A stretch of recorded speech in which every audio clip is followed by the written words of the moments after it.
Well, good evening, everybody. Welcome to the PUBG Mobile South Asia versus Southeast Asia Open Challenge presented by LIDOMA Asia. This is going to be your boy Bullet on the desk with me. Joining on the side is going to be Caster Santa. So, Caster Santa, how are you feeling today? And welcome to the show. I'm very good, and thank you so much for the amazing introduction, Bullet Bhai. So it's gonna be an amazing day. So let's look forward for some action-packed Yeah. matches between these two regions, and hope that the teams are performing the best of the best. Let's get entertained with some bombastic matches.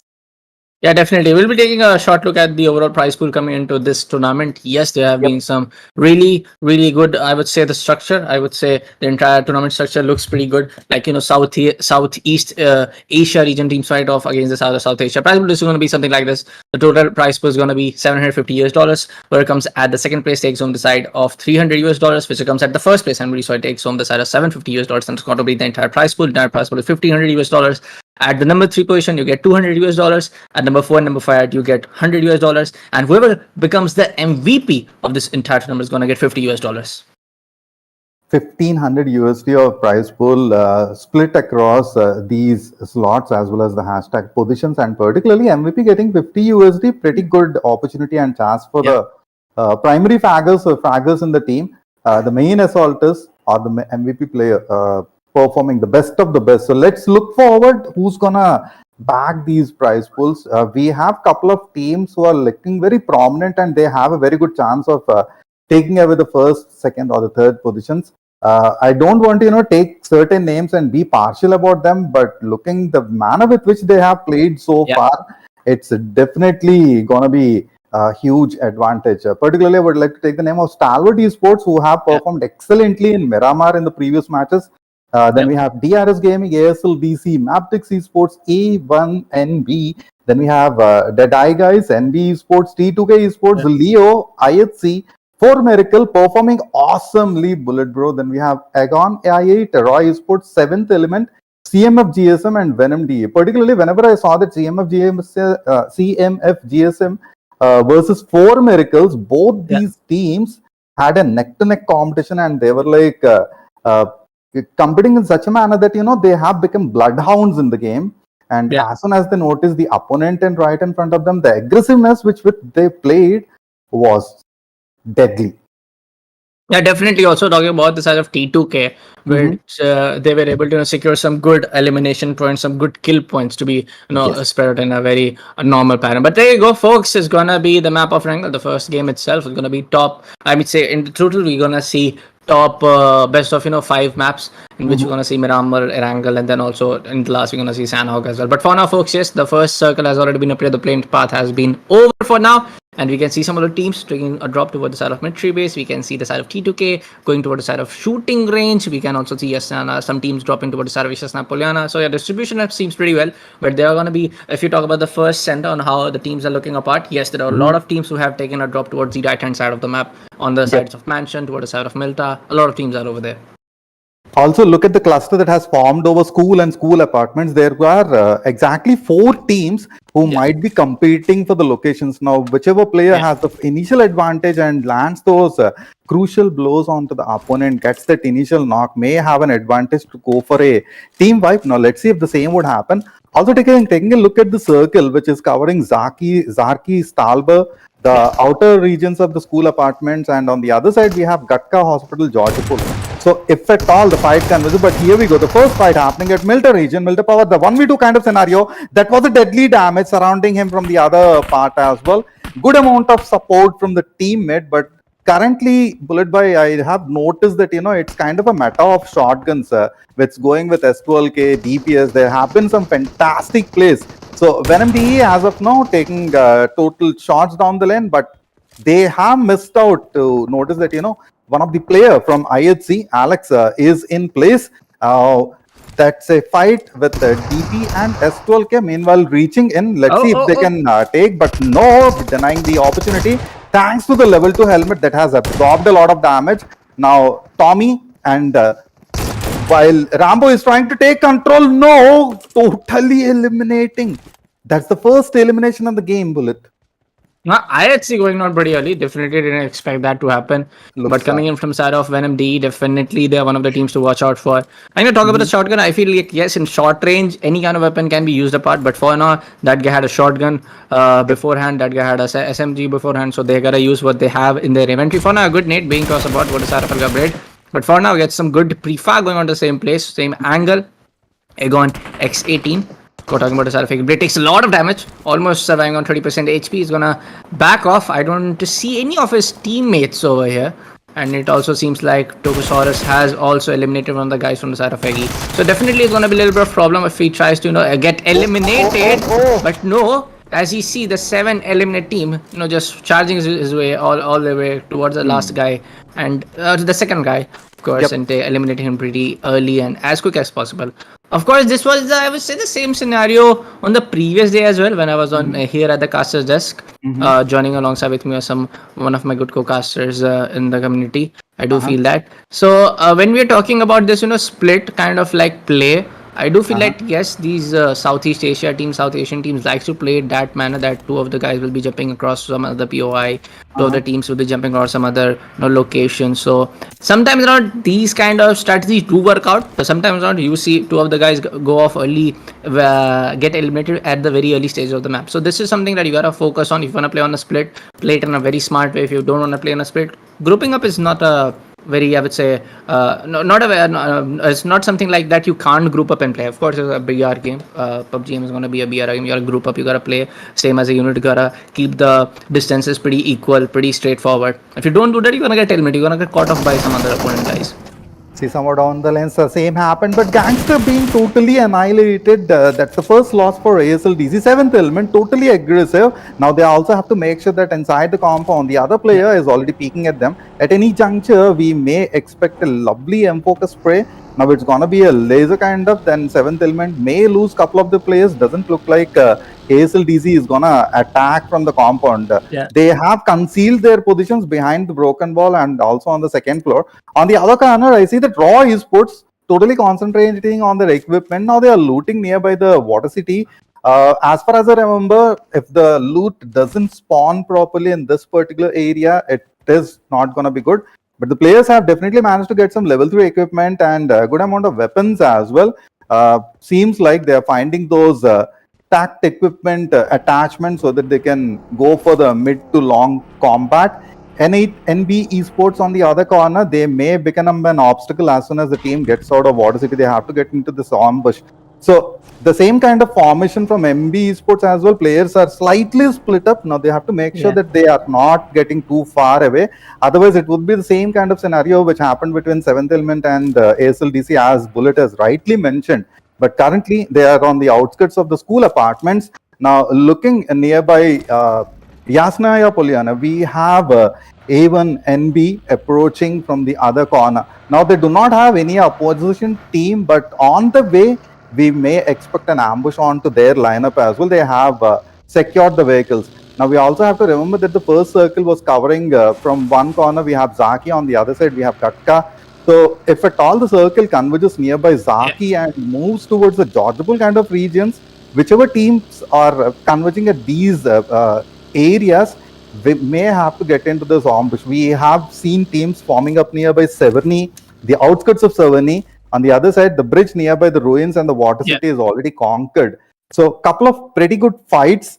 Now, I'm not certain if this is the kind of zone for a bridge camp kind of gameplay, but the players may try to do the same. Yeah, for now, I do feel that yes, CMFxGSM, if you talk about their yesterday's performance, they were looking pretty calm and composed with the entire situation, even though the entire situation is not going in their favor, in their team's favor. But for now, they are definitely combined with the 42 points. For now, we can see at the top of the leaderboard, it's going to be the side of STALWART Esports, man. They have almost crossed the century. They are right now standing with 91 overall points. I feel like most of the points were coming in from the elimination points as well. So again, man, we see a lot in our own region as well that a lot of teams try to avoid fights. Yep. Frankly speaking, But to be Yes. frankly speaking, the teams like STALWART, ESPORTS, A1 NBA, whichever teams, and if you take a look at the top of the leaderboard, they Mhm. go for those elimination points. They know for a Yes. fact that yes, maximum you can get the maximum amount of placement point is going to be 12, 10, 15, whichever the highest peak is. It's not going to be more than 20. Of course, Yes. every other game has some rules and tournament rules that to be followed up apart. But if you go for the elimination points, you have more than 50, 40, 30 plus. I mean, like that's impossible to kill off the entire lobby, but it's very much possible that you can at least get 15, 16, 17, 18 kill points from one game. Yes, being very over aggressive is also not going to work out for you, but you have to True. keep that balance. And when you're not able to keep that balance, of course you're going to get fall short apart. Of course you're going to get tremendously eliminated, get early eliminated, tremendously for just broken apart by some of the players like STALWART. I mean, like yesterday we saw amazing clutch from the side of ASL X Sleepy. That guy clutched almost 1v5 and 1v6 to be very frankly speaking. So I do feel that yes, there are a lot of players which have tremendous clutch potential. But I do feel that some teams are not able to, just understand the whole rotation part going on. Okay, if you want to take a drop towards some POI, but hey, conversation set apart. But for now, we see the side of ASLX Assassin dropping some bodies over here. It's going to be the side of Mirzido from the side of STALWART Esports. Okay, surprised to see one of the guys. I was just talking about the side of STALWART Esports. Come on, man. I was just talking about them. But for now, if you take a look towards the side of ASLX also, there have been 2 guys who have been eliminated and just 2 guys as remaining as a double man squad from the side of ASL. See, they still have a problem. They have to face off STALWART Esports because to their 60, we see that STALWART Esports players are warming up. Particularly IC, whenever he observes the rotations of the opponents, he places himself in certain manner that he will not be get eliminated that easily, but lands heavy blow onto their opponent players. Now, the same might happen, but looking at the rotation, the opposite rotation of these two, opposite movement of these two teams, we may have to wait for STALWART Esports versus ASLDC to get into that scrimmage. But look at the formation of circle. Earlier it was covering Zaki and a region of Severny. Now it's kind of like converging nearby Severny shooting range outskirts. So can we expect the shorelines to be the final zones? Now we have to just wait and see. On the contrary, if it goes for the land region, then we have to find good cover. Other than a couple of compounds which are left out on the outskirts of Severny, they do not have much of cover. But Fragger in between, taking down Mate, one of the MVP player, followed by Assassin, is as of now knocked out. Now have to see if Assassin will get revived or not. But Goku also on a troublesome scenario. NB and the players from the team NB Esports are falling like a stack of cats. The last man standing, Fistboy, is managing to stop the okay, I kind of read the kill feed incorrectly. So we have players intact, but they are trying to cover up their losses, and meanwhile while managing to get that knock on the opponent corner, they are also making sure that their knocked out player is not being eliminated totally. But 7th element on the other side taking that knock, T24 kind of peaked a lot, but became an advantage and got heavily punished. Let's see how the scenario is gonna happen for them. Just pray that they are not facing a third party, but there we go. I haven't even finished, and third party from 4 Miracle. And here we go, guys. We have Baron 922 coming up with the 10 fantastic laser M4 spray, damaging the amount. Look at the amount of damage inflicted. Now this becomes a boon for 7th element, but no, even that opportunity is denied. And both these teams taking heavy losses. Bullet Bite, do you think that there is any probable chance of these teams to survive in this particular location? See, man, I'm always against the side of doing late, rotations inside the play area. Being a guy who loves to enjoy other BR games, as I'm very much against it. You gotta be very careful. You gotta be very self-aware that okay, the zone is coming in. We gotta get inside. We gotta take some fight. But that's gonna be some other circumstances. But right now, we on our screens, we see the side of Rio X Slipknot popping up the energy drinks to get up the boost right there. But we're also seeing the side of CMF being very, very closer, being very in much of the close proximity. There's going to be some nades getting talks from the side of Rio X Predator. If you guys get connected correctly, of course, we can see one of the knocks. But no, Max Guard is going to be right in cover. On the other hand, we see on the kill feed right now, some confirmations are coming in from side of NB Esports as they are kicking off and dropping some bodies, trying to get the confirmation as soon as possible. For now, Talking about the side of Stalwart, they're also slowly and steadily approaching in towards some of the fights that's going to happen in the final circle, towards the side of shooting range. So there are a lot of like, there are more than I would say 7 or 6 teams coming into the same vicinity. Yes. So you expect the chaos to just go all wild left, right, and center.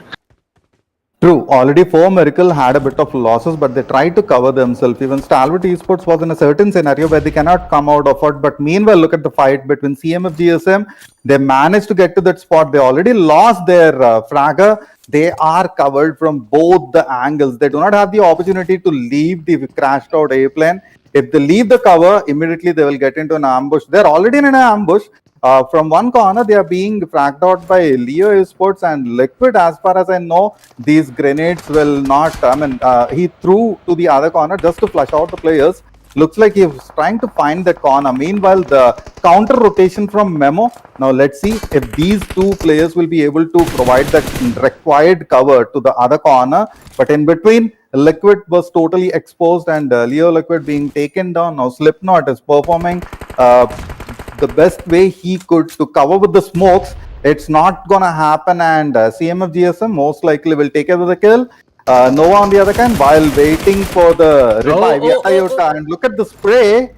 Wow, man, was about to get that headshot connected, slightly missed it because of the movement. But meanwhile, Slipknot not at all allowing, and Madcut to come forward and confirm the kill. Still, Memo and Madcut together looks like they are going to abandon this particular region and move out. They have understood the fact that they are getting ambushed from the other corner as well. Yeah. I mean, that's a wise decision. If you're not able to, get in a fight, it's the right thing to just waste a lot of, time over there. But for now, there'll be some shots coming in from side of Raw Esports as they take down the last guy. But no, it's barely surviving on 1% or 2% HP. Some long shots also coming from the side of Zordi from Robert. The zone closing next less than, as I speak, 6 seconds. Some nades also going off from the side of Turu Love. He's already trying to confirm some. Design 333 is definitely back on the full HP. Definitely not full HP, but back on 70 or 60% HP as we see the bigger picture of the circle happening in towards the northern side. I mean, complete northern shift being into the favor of a lot of teams which are already into the center of the circle. I mean, like being in the center of the circle, that's one thing, but you gotta make your game very, very wisely because you're the center of the attraction. Good net coming out to the face of the last play over there from the side of CMFgSM gets eliminated at the 13th spot. But for now, Leo Esports looking very, very confident because this fight towards this crash play inside definitely went for a pretty long time. They got to be ready of any third or fourth team coming in to do a third party only. But of course, as our team has already been eliminated, technically you cannot call it a third party. You can definitely call it a new and a very, very early engagement being taken from the other team. But for now, talking about the side of Mercial vibes. In this particular matchup, as we can see on the scoreboard, they are only able to secure 2+ kills. The highest number of kills that we are seeing right now in this particular game is going to be from the side of 7 element. They have almost secured 5+ elimination points in this particular map. So I mean, like, if they want to get into the top 5, they want to get the share of the sweet prize pool, and of course, definitely. What a shot coming in from Assassinista with that 3x attack scope. Then that was a pretty long range for that gun. I mean, like, M4 is one of the evergreen guns when we talk about the side of PUBG Mobile from season. No, it has been the evergreen gun. Definitely one for the pros, one for all of the, even the normal players definitely enjoyed pretty well. The players who kind of played for the fun, but M4 is definitely the gun which has been evergreen. So there have been a lot of nerfs and buffs, but it stays the god. It stays the evergreen. Oh no! IC is in big time trouble, but to his luck, Nightwing is not getting even the vehicle explosion, kind of surviving the same. Just in case if another team or any other player approaches from the other side of the ridge, IC would be into big time trouble. While IC is trying to take the cover, Tops is managing his position, and while keeping him covered, is trying to provide that necessary support to his teammate. Meanwhile, Venom DE were able to conquer this other compound which is on the outskirts of Seveni. They are making sure that the shoreline is under their control. IC getting knocked out. Sinister managed to land those last moment shots. Now are they gonna go for the kill or not? We have to wait and see. But leaving the compound, the hard cover will not be a very good decision just to confirm the kill. IC was pretty lucky. Had it not been a level 3 helmet, it would have been a pretty early elimination. So even they are trying to rotate and find out a better position, but in between they are surrounded from all possible corners. A1 and B approaching. They knew for the fact that the STALWART esports again in big time trouble. Sinister knew that that he could easily take down at least one of the player. And look at that level M4 3x spray, amazingly connecting the shots. Now, while Deadeye guys have a high ground advantage, they may approach the third party kind of scenario and get some eliminations into that pocket, which will add on to their points table. They also require a couple of elimination points plus the position points to move up. But meanwhile, there's one more team that is getting eliminated. So the last 10 teams, let's see which of them will bag the chicken dinner with good amount of eliminations. Bullet by. Yeah, for now, if you also talk about the side of Deadeyes on the yesterday's day also, talking about the semi-final day 2, they were doing tremendously well in the early maps. On the Miramar, on the side of Erangel, when again also Erangel came in, they were doing tremendously well. But after the third map, they did kind of fall short apart. But for now, they have got a pretty good start. I hope that they maintain this kind of consistency in the other map as well. It's going about to come. But for now, folks, yes, A1 NB also surviving. If I'm not wrong, NB is surviving with a triple man squad. Commercial surviving with a 4-man. 7 is also surviving with a 4 players. Just one guy, I'm really sorry. But for now, 4 Mercy is actually surviving with just one guy. The other 3 guys are eliminated. I'm really sorry. I kind of took the HD onto the other side. But for now, talking about the side of Turulov, talking about the side of T2, one of the players are still, trying to hold up this particular angle, trying to find someone with this 4x scope attached on the M4. If you talk about his average elimination, it's going to be 0.7. Average damage is going to be 160. Not very kind of an impressive start, but hey, this is going to be just for this particular game. Again, the shift getting in towards some of these ridges which are present in towards the side of shooting range. Yeah. It's painful to see. Look at the circle, man. I can understand the frustration of the players, particularly those who thought that, the Severly shoreline would be the end circle, and they already took pretty good defensive positions. Now they all have to rotate in. There is only a single compound, that too is a totally exposed, which is nearby on the eastern fronts of the shooting range. Other than that, it's a completely open area. They have to make cover with their vehicles or utilizing smoke grenades, or whichever team has good amount of smoke grenades in their inventory, they can form those chain paths while moving. And now A1NB already has taken a very good position at the broken walls, but they have to make sure that they are covering themselves from the spray which might happen from the higher ground area. So right now they have secured the position and they're making sure that they are not getting taken down. That bit MABETEX Wally had to be pretty exposed. He went for the higher ridges and immediately got deadly punished. Along with him, even his teammate have taken serious amount of damage. Now Skyro on the other side, the players from Raw Esports, they have the bunker area covered, but on their 6 we have 2 more teams from AINB, 2 players from AINB, and from the front they are being shot down by MABETEX. MABETEX is totally splitted up. I think Wally, but there we go. Zero being taken down. It's all up to Wally and then Keys 7K to take care of the scenario. Deadeye guys are rotating slightly lately into the game, so they may take a lot of opposition from the teams. Bullet by. Yeah, let's see, man. But for now, it's going to be a very clear scenario of Deadeye guys, just trying to, do the recon thing over here, trying to, just anticipate where the other players can be upon. So you can see the side of Egon, side with 3-man's gone, 2 of the players, as we can see, using the vehicle over there, try to take a rotation and group up with the team.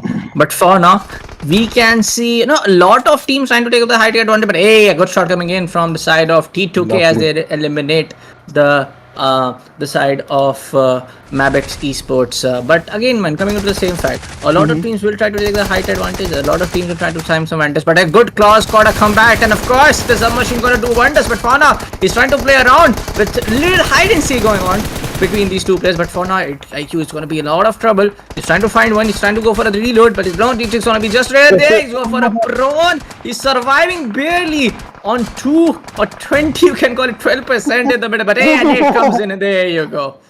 Dead 4i doing the wonders over here. They definitely, I would say that had a small upper hand, but the nade comes into the picture. The entire submachine gun outplay looking very much poor. But hey, Leo comes in. Oh, he rams it. One guy is knocked apart, goes for the submachine gun, gets down 2, and there you go. A third party definitely doing wonders for the side of Leo Esports. Look at the circle again, man. It's kind of like moving so wild. Now predicting the movement is becoming quite difficult after the previous meta. Yeah. And the vehicle ram was so good and precise to the point that they did not miss it out, even didn't lose a single point of health. Meanwhile, the play zone has taken out a couple of the players. Rambo, I think, was at the corner of the circle with very low health. Yeah. So we are left out with the last 4 teams with 14 players remaining. Other than Raw, the rest of the teams are with a 4-man squad, and even before continuing, Leo into big time trouble. They lost. They got, I mean, one of the team members is knocked out. Now, while trying to get that kill done, A1NB might also be into trouble because they know for the fact that they are being shot down from the other corner of the ridges. Liquid might not survive the attack. They have to sacrifice the player in order to keep the team intact. But A1NB as of now looking pretty strong. They are reaching in from the longer part of the region. So while moving in, they have to definitely face the remaining players of Leo and Roy Sports, who has the 6 covered. Yata Yota is being totally annihilated in the game. He is one of the players who can take care of a 1v2, 1v3 pretty easily. Now Yata Yota is down. The scenario converting, and XMPL, the other MVP player, taking care of Sinister, who may if at all Sinister had survived in the later stages of the game, he can easily get that 1-3 kind of scenarios done. Yeah.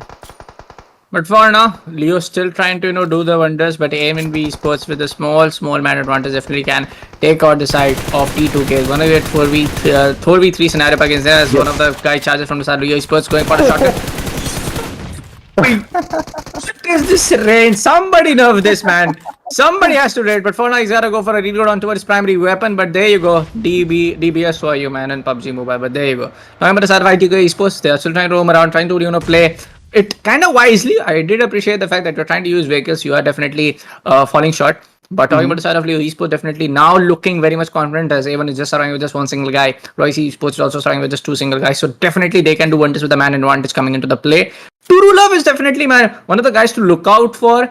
Yesterday also, in yesterday's game also, this guy was definitely phenomenal. He was able to get his team soloed up till towards the last zone, try to get into top 4, top 5. So he's definitely one of the guys to look out for if he's having his teammates right by his side.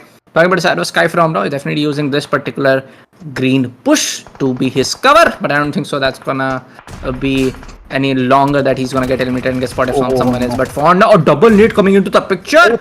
Leo gets one. Grenade attack, of course, towards side of Novax. As he definitely will be very much happy with his performance. Novax barely starting. He did some damage of his own as well. Going for the shotgun, but no, it's gonna be a long range kill coming in from the side of T2K as he get eliminated at the number 4 spot. Clear domination. I mean, like 7 kills on board for the side of T2K. Now, just 3 teams left. As we can see, 9 kills have been already racked up by the side of Leo Esports. Definitely, they are also not in a mood to back down.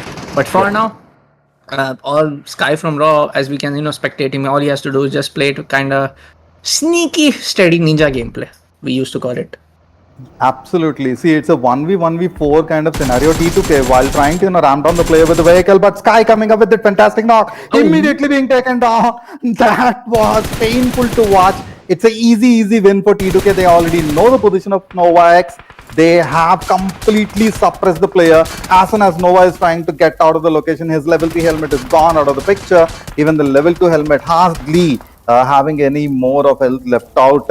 While trying to patch up, he doesn't have a helmet. His vest is totally shredded, but still, look at the commitment of the player, still fighting ahead. But still, T2K still have an advantage. 2 of the players are managing the high ground while completely oh no. Lovely. Because of the helmet. Had he had the helmet intact, it would have been a different scenario altogether. But T2K coming up as the winner. Fantastic play from the team, man.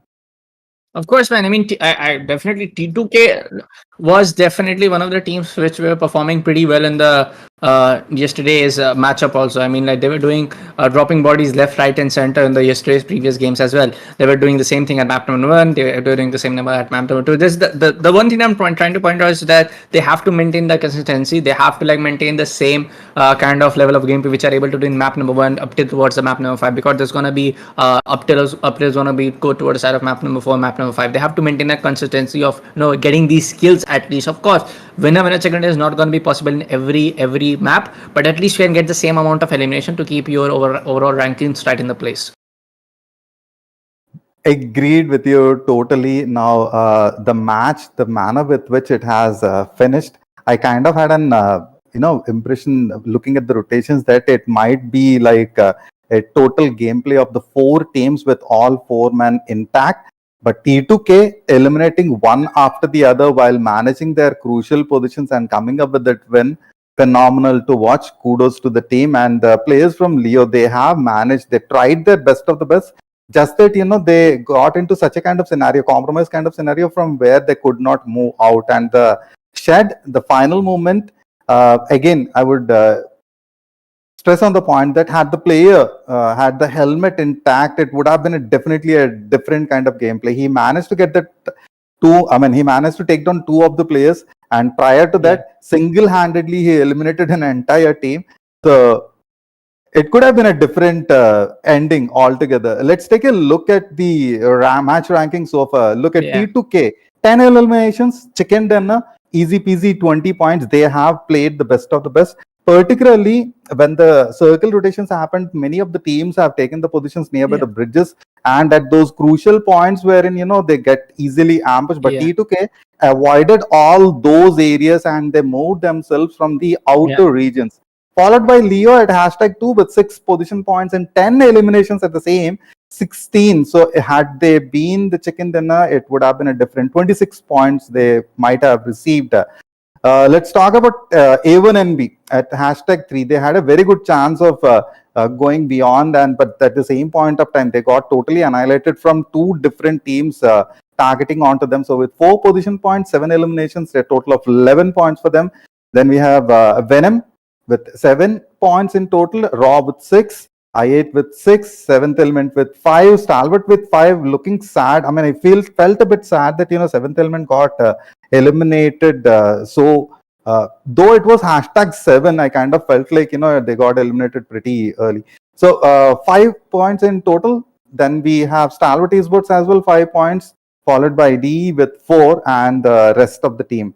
Now, Bullet, I kind of thought that 4 Miracle may achieve better than #10 position, but then anything can happen in the game, and that's what happened with them. The manner with which they have positioned themselves nearby the petrol station area on the high ground, they had a very good chance to get those crucial kills, but got into ambush. I feel like yes, it's going to be the same case. To be frankly speaking, Santa over here. Some teams are able to get in the top 4, some teams are not. Of course, it's going to be 10 teams right on the top, 10 teams not right on the top. The only thing that they can do is focus on the map number 2. But yes, they gotta be very clear of these individual plays happening and this Rams happening, as we can see on the lovely highlight, a lovely job being done from our production team. Let's see the highlights one over again. Let's see the whole action, what happened inside the game. But again, they have to be very precise when they're trying to go for these one-on-one fights. They got to be very, very clear with the calls that we exactly want to push up on. But DBS, I mean, in the PUBG community, the DBS has been the talk. So you talk about the shotgun, but I do feel like, yes, this gun needs a nerf, dude. This gun absolutely needs a nerf. I mean, with a shotgun, you shouldn't be able to even shoot a gun on semi-range. More than what? More than 10 or 12. Even my maths is kind of a little weak, but of course, it shouldn't be as good as a range of an SMG. But anyways, so let's take a look at the overall standings. We'll save that conversation for another day. So our esports again, proving them why they are some of the top-notch teams when we talk about the side of PUBG Mobile. But yes, they did kind of eliminated pretty early if we talk about the overall gameplay coming from map number, but with the overall points coming in 5+ points, they've still managed to secure the number 1 spot. But hey, A1NB is not pretty much behind. They have 89, T2K Esports with 86, Former Shiva with 74, MABETEX Esports with 71, IHC Esports with 69, ASLXDC with 68, and Agon X 18 with 67. Lovely play. Stalwart Esports still maintaining their #1 position, and the same performance will continue in the future as well, hoping for the same touchwood. Leo Esports coming up with 63 total points, 7th Element with 61, NB Esports 55. Now the eliminations which they acquired in the previous game were crucial, but not up to the point which could have helped them to bag a better position. Then we have Deadeye guys with 53 total points, Raw Esports with 44, Venom, Deadeyes with 44, CMFgSm with 42, DRS with 28 points. DRS had to face a lot of difficulties in the previous games as well as in the game. This particular game today. Let's see if they can come up with a better plan, better strategy in the next set of games and can bag some better position points. Now let's talk about the top fraggers. There we go. While IC got eliminated early in the game, still he managed to get those 13 assists and 19 eliminations. His kill to death ratio at 1.73. XMPL 19 eliminations, 11 assists, very crucial play and pretty good support to the team. 1.90 kill to death ratio. Tops with 18 eliminations, 4 assists, 2.25 KD. Sinister, an amazing fragger, 18 eliminations, 11 assists, 1.64 KD. Then we have to talk about IQ, man. 17 eliminations, 4 assists, 1.5 kill to death ratio. Very, very crucial player for Agon, and has managed to get that crucial eliminations particularly at the juncture at the game sense where it's required for the team. So that's the map schedule, guys. Get ready for another action-packed match which will happen in Miramar. It's time to call for a short break. So we'll be back for the next match. Now, while answering the question which Bullet has mentioned that DPS has to get nerfed. Now let me point out that it's a 12 Goa's weapon, and earlier it used to be only in the airdrop. Later they brought it down to general loot. They definitely nerfed the weapon a little bit, but yep, I will agree with Bullet that the range has to be reduced a little bit. But yes, the players are utilizing it in such a manner that it kind of looks like nothing different than an assault weapon. So saying so, we'll take a short break, guys, and we'll come back with the next match.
Well, guys, welcome back to the PUBG Mobile South Asia up against the South of Southeast Asia Open Challenge presented by LIDOMA Asia. Of course, there are a lot of Asia things going on. But anyways, folks, jokes apart, Santa is back, your boy Bullet is back, and definitely map 1 is done. I do believe that yes, T2K Esports definitely had a really great start. They're looking very confident with the overall gameplay that they have provided, that they have shown us actually in the first map of Erangel. What are your predictions? If you talk about your prediction, Whenever I take a prediction, it kind of happens the other way around, Bullet. So I kind of don't go for the same. It's same with every caster. The other day I said, but when I ask for your prediction, you gotta give your prediction. What do you think? Which team can take some really good elimination points on the second map of Miramar?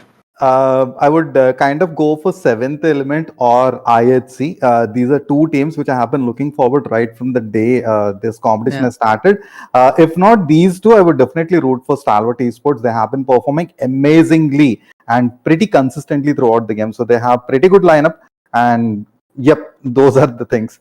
But at the same time, do not say that it's a caster's curse later point of time and come back to me to say something else, guys. Hence, I don't normally mention, but Bullet has kind of made me do the same. So, let's see how the match is going to happen and how it's going to convert. Yeah, definitely, folks. We'll be jumping straight into the game anytime soon. Of course, even if you talk about the side of Miramar, what do you have to say? What do you think about the side of Miramar? What kind of What kind of gameplay you expect? You expect some passive gameplay? You expect some pretty, I would say, aggressive gameplay? You expect that teams will try to play it smart, but me being not very much into towards the side of PUBG Mobile, but I do think that Miramar is one of the very comprehensive map. Hands down, there are some very interesting POIs. The buildings are very vastly distributed, on where some teams can also play passively. Some teams can also go on maneuver around, play aggressively. I know for a fact that many people call it Miramar XGS. It's called the Battle of Ridges, to be specific to the term. Yeah, it's definitely called that. Yeah, there you go. I got the yes from Santa himself. So I do believe that yes, many people like to call it the Battle of Ridges, but my personal opinion is that I feel like it's a very great map with some really good POIs. Of course, talking about the side of Erangel, if I just compare with Erangel, but first we'll keep the comparison aside. As the game has started, we see the plane path coming from Porto Palacio going all the way closely towards Torahamunda. Fantastic flight path, and yes, this is the map where you can get good number of eliminations. You have to play pretty tactically when compared to Erangel. Erangel, you can go for the kills, but in Miramar, you have to keep yourselves covered all the times, because in the open region, whenever the fight happens, you do not have much of cover to take care. The ridges, particularly, if you're not able to position them yourselves in a proper manner, then you'll be an easy target for the opponents, as well as getting into a third-party kind of scenario. So yes, to answer the question of Bullet, it has to be a tactical kind of gameplay, and your weapon attachments and your choice of weapons also becomes very crucial. If you have a sniper in your team, Mini 14 SKS are kind of the choices, but SKS is not being used that much during the previous seasons as well as this particular season. If you're going for a bolty, I have seen a couple of players utilizing M24 or AWM. Car 98 is kind of totally out of the picture. Mainly players are relying on a M4 and a 6x attachment. What's wrong with me? And on the other side, I see that even Mini is being utilized with a quick tap 8x. So these are couple of weapons and the attachments which these guys will be looking forward. I'm waiting for the gameplay of STALWART Esports. I have seen one of the player with a Mini and an 8x attachment, quick tapping and taking care of some nice eliminations in the previous games, Bullet. Yeah, definitely.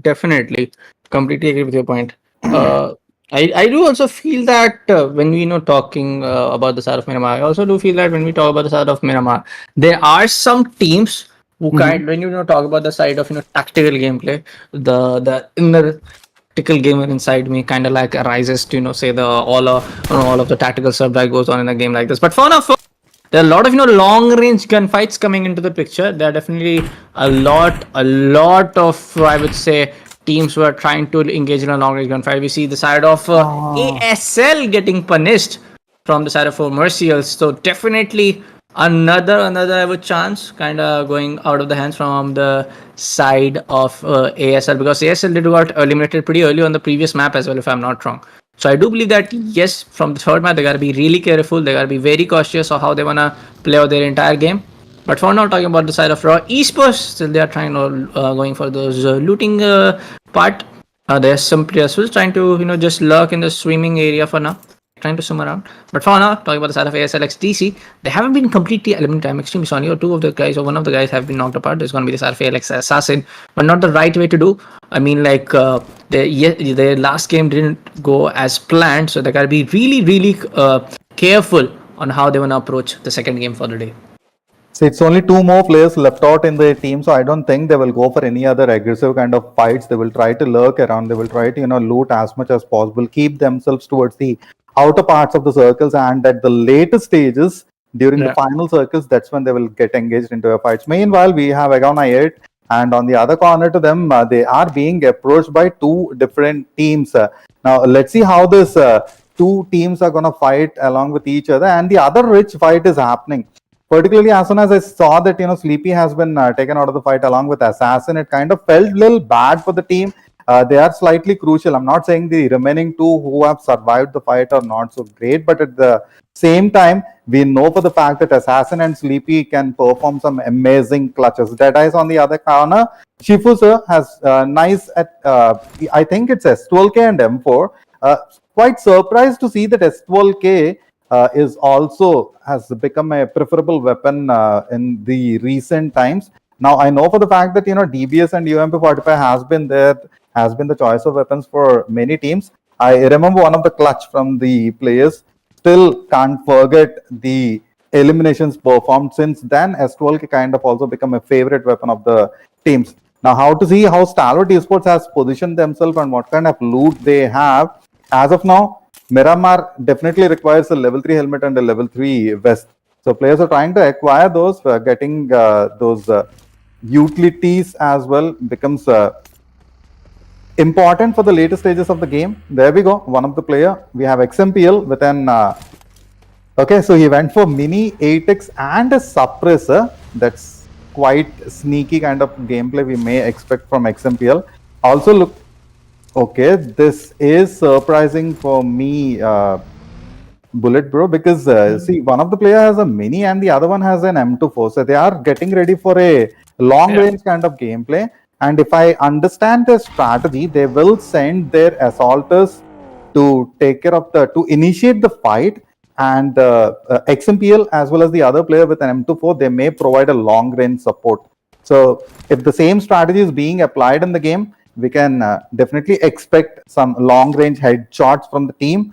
Have to see if the same would happen on the other side. 7th element, we have T24. He quite prefers mini, particularly in Miramar. Gokubot going for a close range combat choice of weapons with a UMP45 and an M4. That too with a 3x. Even in the previous game, he has landed pretty good blow onto the opponent team with his M4 3x spray. Yeah, for now talking about the sort of 7th element, definitely you just took a guess initially when we were on the caster segment that 7th element can be one of the team that can go for some pretty good elimination. Their gunpowder looks very much strong. Of course, if you talk about the side of 7th elements yesterday game, they were able to secure more than 20 kills in the overall of 3 maps on the previous day. So I do feel that yes, if they maintain the same kind of gameplay coming into this third day as well, so they can of course be one of the teams who can get eventually to the top 3, top 4. I mean, like T2K did a very long jump when it comes down to the side of overall standings when we talk about the side of T2K's performance. So I do believe that yes, T2K today is going to be unstoppable. Of course, STALWART, A1B, Formatials, MABETEX, IHC is one of those teams, like top categories of team that are definitely dominating the overall standings for now. But I definitely talk about the side of ASL, AGX and Leo, who are not going to give any kind of free chance to just go for those free frags. But talking about the side of ASL, he docks them up on the side of CMF, the side of Mead. But for now, he gets the confirmation pretty easily. I'm not very clearly able to see where are the side of other players from the side of GSM. For now, one of the guys has been completely eliminated. The other 2 guys are not very much visible to the closer vicinities, and they are now coming into the same area. But again, the same thing, man. You gotta be around with your teammates. You gotta be group up. You gotta be playing on the same page and as a unit. If you're not able to, play together, not able to draw the line of on how up till on how far away just go away. I mean, like how far you can go with your teammates. That's of course gonna open many kind of a window opportunity for all the other teams present at the lobby to eliminate you pretty easily without any kind of retaliation coming in from your teammates. Agreed. The split loot while you're performing a split loot kind of scenario, you have to make sure that you have yourself covered. But look at the fight which might happen between Venom DE, though it's gonna be a long range fight, particularly from a compound and the outer ridges. But Leo definitely have a crucial position in place. Looks like they have already spotted the opponent team and they're trying to get into a better position. At the same point, Slipknot will get into a surprise attack at a T juncture. He will be ambushed by A1 NB, if I'm not wrong, who have the height advantage. So let's take a countdown, if I'm not wrong. But if the same doesn't happen, Slipknot will get a good amount of a good number of eliminations from the warehouses. So 2 opponents inside the red building and a couple of the players from A1 and B already on top of the terrace of those 7-story buildings. IHC, meanwhile, Zyol covering the scenario, his team members are providing the support from behind, but looks like they are also in a compromise kind of scenario. These kind of ridge fights, whenever they happen, players kind of sort of get into a third party scenario, and that's what's happening as well. Now, if Godless can land those crucial shots at the same point, he doesn't have enough health left out. He has to recover himself. Meanwhile, these grenades definitely taking a toll over the opponent team. Sinister managing a knock. Now he can convert the kill as well. But on the other corner, Demo coming up with the back-to-back frags. While the opponent team... Did I see it correctly? Did he throw a pan? No, that was a nade. That was a nade only, I suppose. But IHC definitely looking very confident. This gunfight right now, they've already eliminated 2 of the players and they're going for the third one. And yes, the entire team on the side of DRS gets eliminated at the 16th spot. The first team to get eliminated in this Miramar map is going to be the side of DRS. Kind of like a disappointing performance coming in from side of DRS. Previous on the day number 2 where I was under this, I was seeing this same kind of elimination, not being able to capture a round for the side of DRS who were getting eliminated pretty early. Talking about the side of Leo Esports, they're slowly and steadily trying to win approach, but hey, STALWART Esports, am I right? STALWART Esports gets eliminated. What? I mean, at the 15th spot, we did kind of use that POV, but I didn't want to see where exactly did they caught out. But for now, talking about side of NMDE, some of the players are trying to rotate upon, some of the players are trying to find some unique angles. But right now, it's going to be side of NMDE to survive on with just 2-man squads, and all of the other guys have been. One guy is already knocked apart, is almost about to bleed out, and the guy has been already knocked apart. Talking about the side of Sky from Roy, he's taking some heavy damage from the side of Dead 4i. Some long range damage coming in. Now going for a long range spray, might not be able to get one, but definitely dealing some damage. Hey, Zordi from Raw is already inside the same building. Well, one of the players was targeting his other teammate with a long range shot. But Nate coming into the picture, probably that was a flashbang. I'm really sorry, but some other day having talks about right on the face, but charging with a DBS, and DBS won't disappoint you. Deadly from Raw goes down.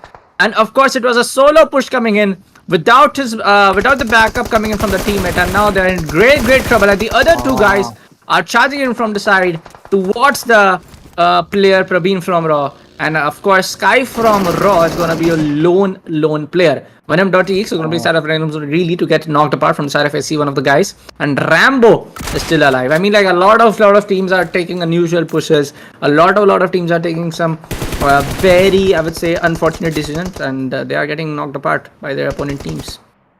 See, it definitely looks sad for the players to get knocked out in such a manner, but at the same point of time, we have spoken about the third party kind of scenarios which will happen in Miramar, and that's what happened with Raw as well. While they were trying to get in a fight with one particular team, they got ambushed from behind. But look at the recovery from the team. Now, the circle converging, Picado, Ladrillera, the outskirts of Los Egos, and Los Leones. Now, if it moves towards the eastern fronts and it happened to go for the Los Leones kind of ending, we can expect a lot of building fights happening. On the other corner, if it converges nearby Minas Belwell, then it will be slightly open kind of scenario. Now, Raw As soon as they took care of the team, the opponent team recovered themselves. It's a 1v3 kind of scenario. Now we can expect, can we see a clutch? Particularly, it's an AKM and an M4. Nope, got totally. How did he survive the molly? He was supposed to get burned out. Maybe he has jumped out, and the grenade, it may give a bit of damage, but even Raw has survived the damage, recovering from it. ISC on the other corner is in a trouble, going for the second knock, third knock. No, he definitely connected a headshot. I have seen a red marker, but managed it out somehow. IHC on the other side, they have finished the fight. Looks like they have the area totally under the control. Now have to see if there's any other team converging nearby the graveyard area from the eastern corners. Otherwise, IHC will be definitely in a safe spot. Seventh element, looking forward for the team. They are getting ready for an ambush bullet. They are trading some long range shots, bro. Definitely. Talking about this are a seven element. They are also taking some rotation with these, big trucks, taking rotation. All of the teammates are trying to maneuver around to some other POIs. But for now, almost 5 or 6 teams have been eliminated. They have been out of the picture for the side of Miramar map, and all of the teammates. That's really good to see. All of the teammates from the side of 7 element are taking a rotation together, not like playing on a split wise structure. This is something good to see, because most of the time in this tournament I have seen teams playing for a split manner have been caught out by the other opponent guys as well. So I do feel that yes, as long as you group up, it's going to be better for you. Talking about the side of ESPORTS, probably that's going to be Leo Esports. I'm really sorry. Coming into the same BOV, as we can see, the side of CMFxGSM Dictator right now with an average M128. He's having the Mini 14 attached with the 6X and also having the M4. So he has already connected good amount of long range shots, and as soon as the opponents are converging in, he is getting ready for an ambush along with his team member. There are 2 players from the same team. Now T2K on the other hand, engaged into a long range fight with a 4 vehicle, but the weapon attachments, the player is all alone in the compound, I believe so. Now Raw managed to get a knock. 7th element on the other side trying to recover the player. Doesn't look like they will be able to revive their teammate, but they are definitely flanking out of the compound, which may be a good decision.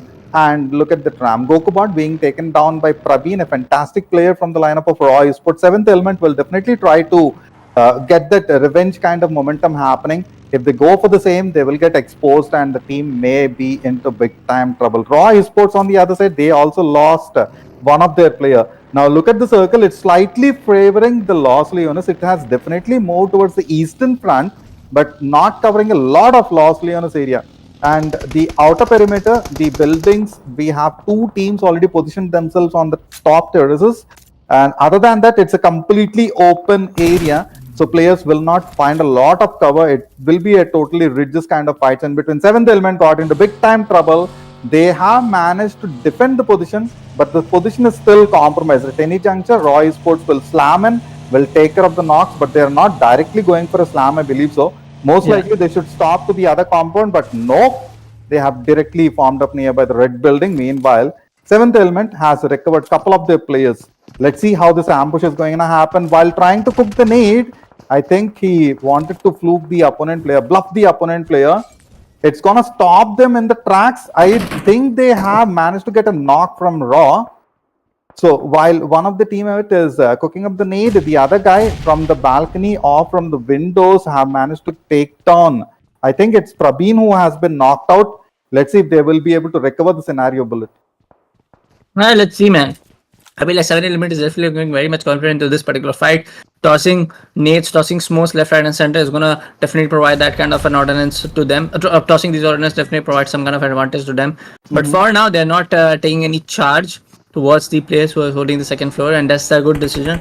They know for a fact that those angles can be really, really crucial and really, really bad for them if they go on for the same angle. And of course, when there's having the biggest advantage over there towards the other opponent, definitely gonna get you eliminated. Some good tosses going in, might be able to see a knock, but no, that toss was pretty much good, rightly I would say calculated, but for now some other tosses also not going into the favor of the commercial guys, so they gotta be really careful of not wasting these nades. But a good toss as he opens the door, might be able to find one, but nah, another guy is also going for a grenade toss inside the same building. Find one? I don't think so. Probably use Mori, probably use something else. or maybe try to use from other angle. This time around, as you are opening the door back and forth and again, somebody can definitely anticipate and do some pre-fire on you.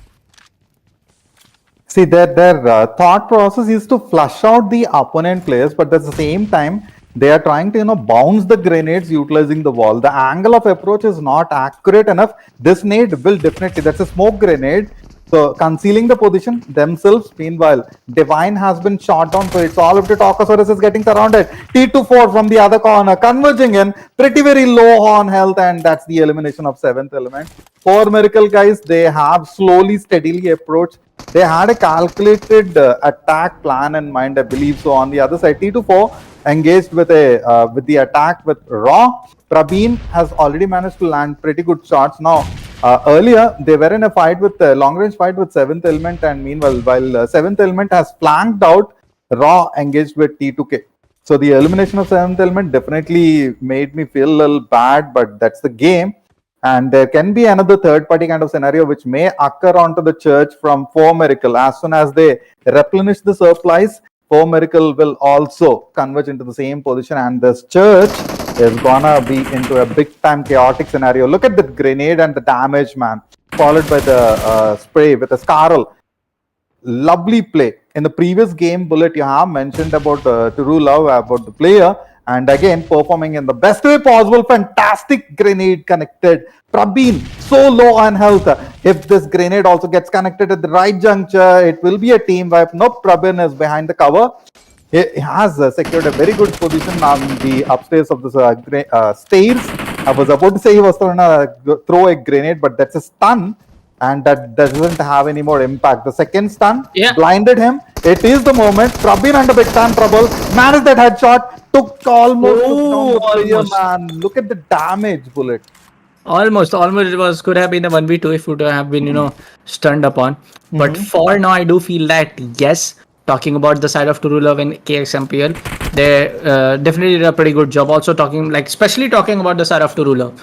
I mean, I have seen his gameplay yesterday, but for now it's going to be a clear situation of where we see the usual A1 and B dominating, the usual A and B, just killing teams left, right, and center, as they are just right with 3 man playing in from their side. The 4th guy is definitely missing, probably having some issues. But anyways, talking about the side of 5, see, they have more than 5. I mean, they are on 8 elimination in this game. 2 coming in from the side of Demo, 4 from Alex, completely on a manhunt right now.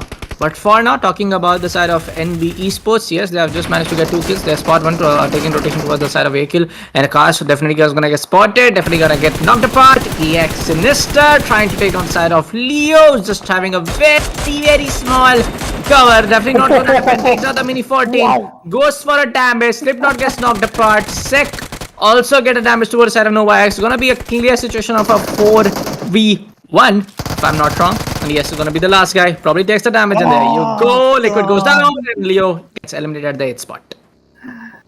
Oh man, those quick switch of weapons from Fest Boy, and particularly I am impressed by the manner with which the mini plus 6x quick tap fire taking down the opponent, particularly when he is covered behind a buggy. While the buggy did not provide that much of cover, but still managed to take down the player. On the other coin, the clutch from Fist Boy, phenomenal, amazing to watch. Now to see how Godless is gonna keep himself covered. His team is right behind him. I see one of the player from IHC taking a left flank, and 4 Miracle with their 4-man squad trying to stop IHC in their tracks. They have good amount of eliminations already in place. They have to continue the same so that they can get that chicken dinner. With these number of eliminations will give a huge boost. 4 Michael, Baron into big time trouble at the same time. Godless is also compromised. Alex is down on their feet. In a moment, Alex will be out of the fight. 4 Miracle managed to get that crucial knock and the elimination. IHC slightly in a bit of trouble because they have to face off the circle, and on the other side, they are trying to keep themselves safe. The ridge fight not favoring them. Another third party kind of scenario, but still managing to get that elimination done. It looks like, yes, that's from NBAKZ. Meanwhile, NB Esports managing to get those other eliminations in place. So, Bullet, do you think that they have any chance of survival at this particular juncture while They getting can those try. kills? They can definitely try their best. But for now, as we can see, former Shazer is definitely just surrounding with that one single guy. They have already managed to get one, but no, I see taking a wrong call. But hey, we see a long shot coming in from two of the guys who are still alive from the side of AGX. And they are doing a good job of surviving with the two-man squad, doing solo kills, doing some damage to here and there. There you go. Venom gets eliminated at the number 6 spot. I see coming in with just one single guy, even NB surviving with 3. NB Esports definitely had that advantage, bringing in the manpower. But for now, talking about this side of Mercials, as one of the guys also get knocked upon, it's going to be a 1v1 scenario. Good damage coming in, but again, the same thing, man. That when you are there with a man disadvantage, taking up a fight against a team who has a manpower advantage, sometimes around you can get the clutch, sometimes around it's not going to be the same case. But talking about the side of HC Esports, it was a very big mistake of using those vehicles, taking a very open kind of rotation, and two of the other guys were punished. And I mean, like, they have done a good job of taking those kills in their side, and just 5 teams remaining in the not gonna call the final circle, just second last circle. I mean, I can definitely go on the end game right now. See, right now, Blade has a very good position. Look at that spray, that fantastic connection, immediately punishing for Miracle. Now, the player has to, move a lot, but the other 3 players have secured nice positions on top of the other buildings to his left.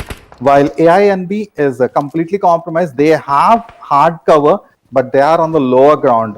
On the other side, I felt very bad to see, very sad to see IHC getting eliminated in such a manner. But yep, that's the game. That's how it's gonna happen. And NB Esports totally compromised. Only Fistboy managed to get into the car circle, but Nope is getting denied. Immediately getting eliminated from AINB. Blade continuing his attack. Fantastic headshots. That lovely spray, man. 4 Miracle also out of the picture. It's the last 3 teams. 8 players remaining. Sinister getting heavily punished. His team members are right there to recover him and get him back on his feet. But as of now, Agon Ayat has a very crucial and very nice position on top of the hills.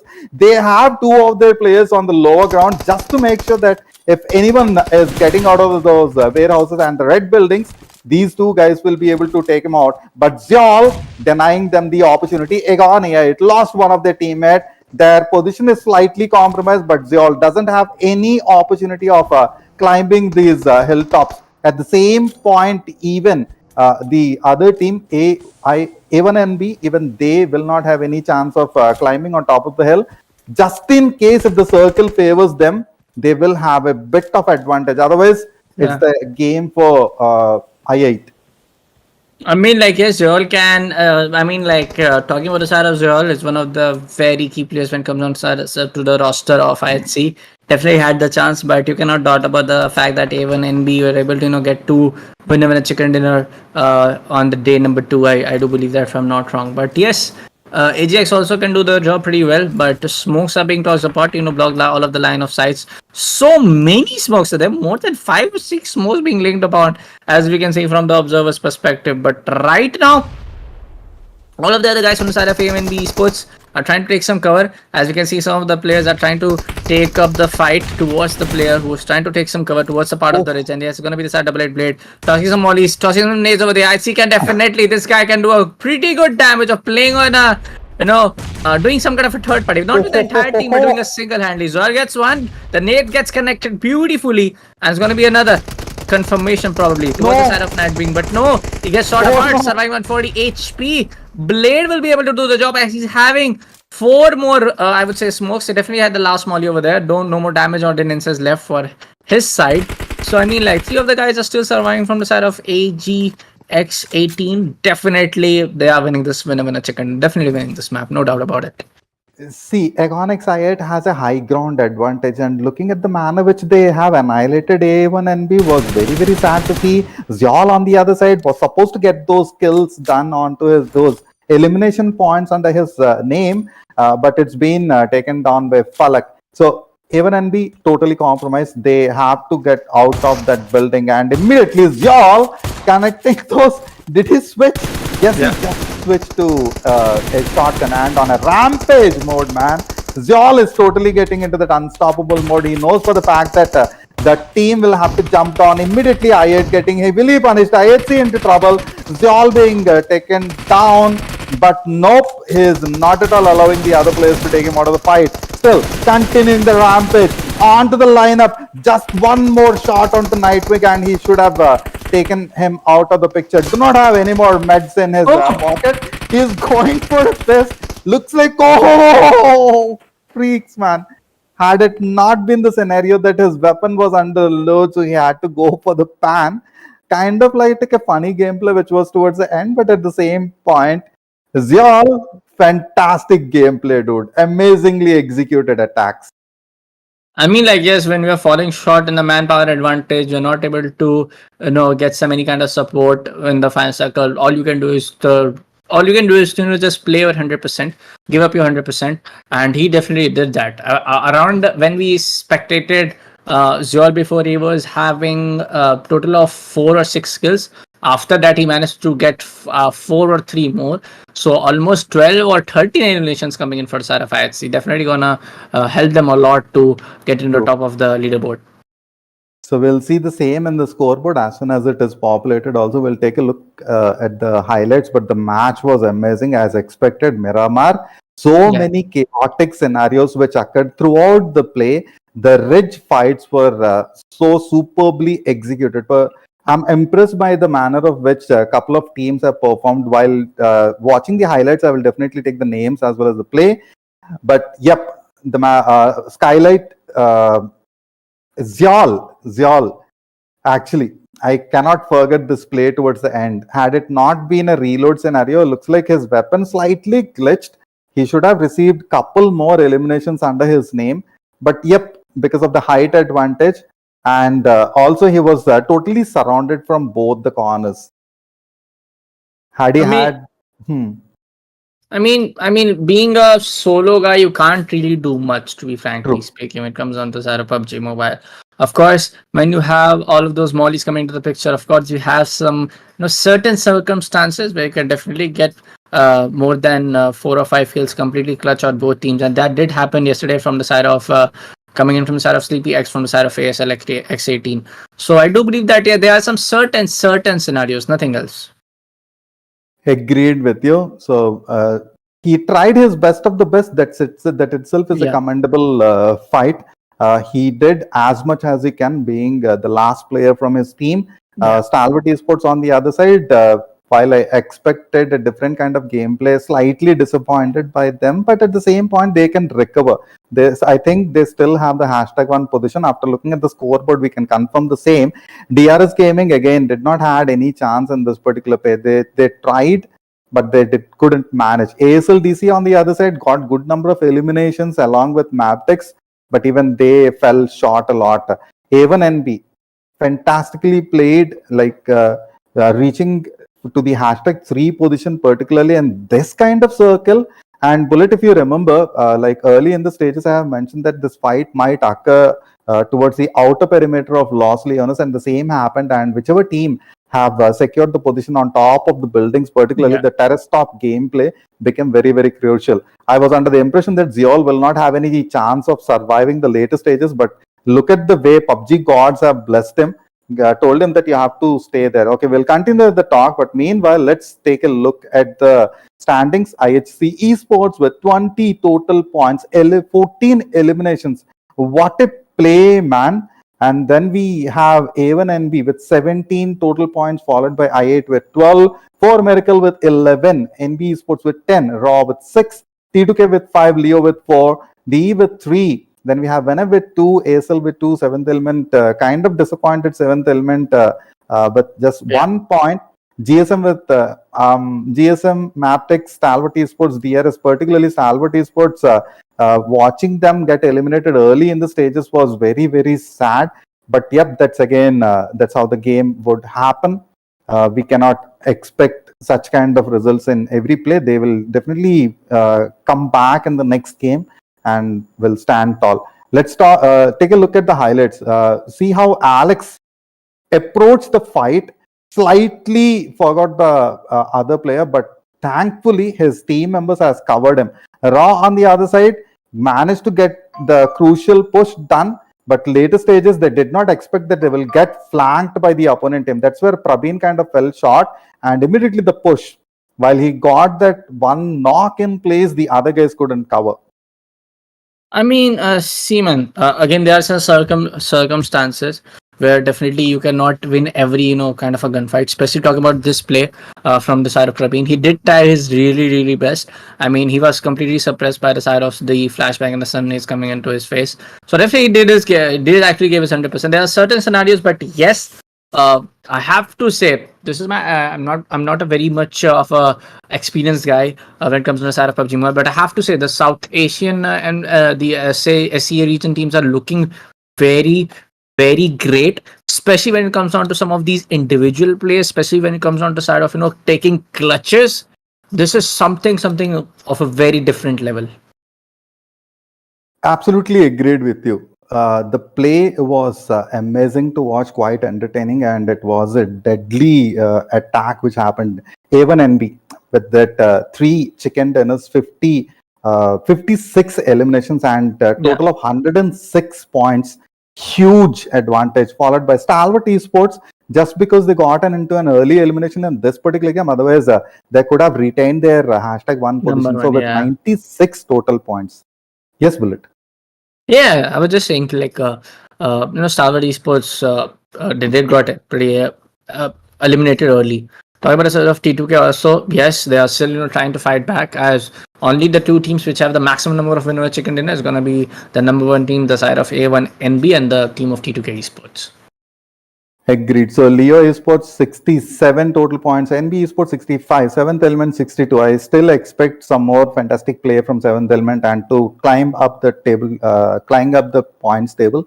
Deadeye guys at 56, Raw Esports with 50, Venom Deadeyes with 46, CMFxGSM with 42, and DRS Gaming with 28. Looking at the way they are getting eliminated early in the play was quite painful. But yep, that's how the game happens. Couple of the teams still have good chance of clutching up their play, also improving their strategy so that they can bag those crucial elimination points along with the position.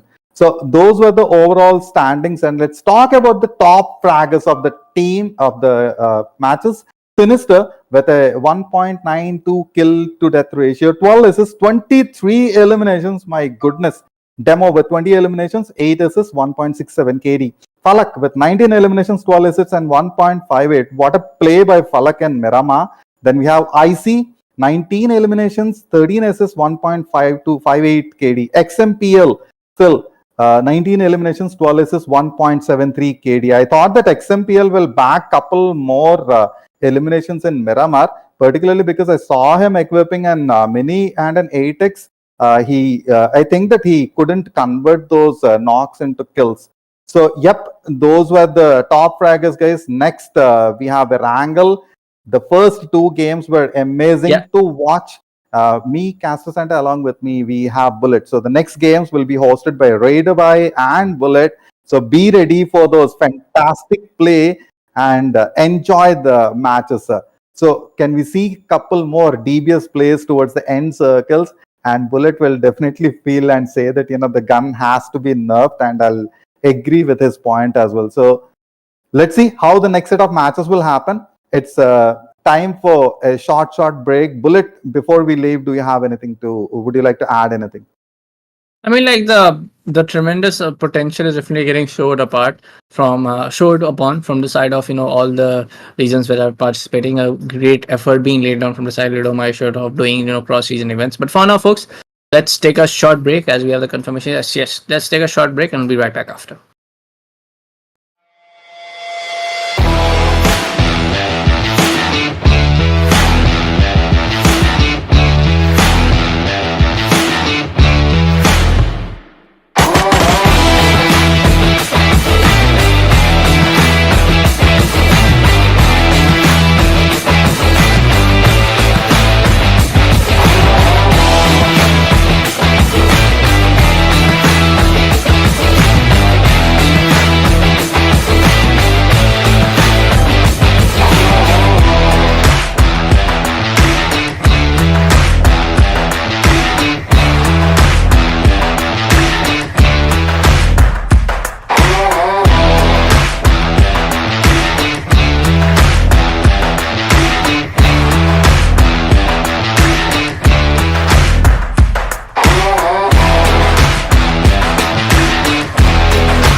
Alright, ladies and gentlemen, welcome back to the one last rodeo of the SA versus SEA Open Challenge Yeah. semi-finale, day number 3, if I'm not wrong. Yeah. And yes, once again, I'm back. My name is Rita. Along with me, we have my amazing co-caster, Yeah. Bullet on the desk. And Bullet, I guess in the last 2 matches, you did saw a lot of ups and downs coming in from these amazing teams. But at the end, do you have any insight for me? Because yes, I've joined in the 3rd match, but yeah, I'm going to last till the last. Yeah.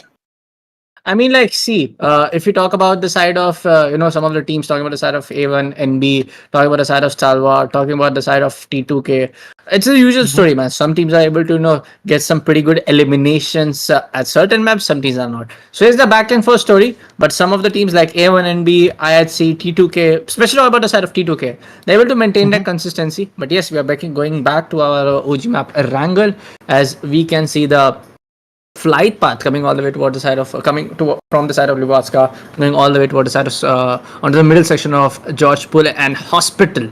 Of course, if I'm not wrong, on the first map, probably it was the side of for Martials and IHC, which took a drop clash toward the side of Pochinki, and we saw some teams also taking a drop clash toward the side of Gatka, even though the map line was nowhere near that. So I do believe that yes, some of the teams are getting aggressive to take those elimination points as they have to, because if you want to get in the top 3, top 4, you have to qualify for the grand finale. So you have to be kind of a little bit aggressive when you're falling short on number of points. Yeah, talking about the grand finals, remember guys, only the top 14 teams are going to get qualified, along with 2 teams which are going to be chosen by you lovelies, the fan favorite. So let's see how that comes out, because obviously the voting lines are going to get opened up pretty soon, and I do believe tomorrow might be going to be a break. All of that things are going to be updated on LIDOMA Asia's Instagram page. If you have not followed it yet, make sure to do it. But coming back to the match of this beautiful Erangel, I do feel like that the challenges are going to just maximize. And drop clashes, I think teams are trying to avoid it, but at the end it is going to be there for sure. But T2K, the way they are jumping towards the areas of 70, maybe there is going to be a clash over there as well. On the hindsight, if we talk about the play zone, that's kind of interesting. We do have Yasna as sort of the heart of the circle, but let's see, even in eSports, will they lose the control of Yasna in the later stages or not? But talking about the clash, one of my favorite teams, IHC, is over there fighting against the Milta Power region, against the team known as VENOM DEADEYES, and I do feel like that VENOM DEADEYES have done a 1v4, 1v3 as well to IHC. Definitely. So that is something which IHC has to, I guess, configure in their mind in order to just come up with a fight. 7th element, again, another aggressive team which have shown their talent in the quarter finale, way too aggressive, but at the same point, have to back out a bit because their position in the grand finals was not that optimum. And this time, facing against Abrupt Stairs, or should I say the team known as SKYLIGHTZ Gaming, because that's exactly what they're representing at. But it's a 1v3 situation. Oh, the VSS, not a good gun, not a very good gun to come up with the spray. But then again, you had the precision and you had the silencer as well, which can obviously provide you the ninja type of moment, but eventually it didn't hold out. Riley, Domi and Krita are actually on not a very good note, to be honest, because IHC has got the full man forever, and IHC is one of those teams which have taken the control of Milta Power n number of times, not just here but in official events as well. So I do feel like that IHC is going to put up a very good show for now. Also, like, talking about the side of VENOM, they were able to get some good frags.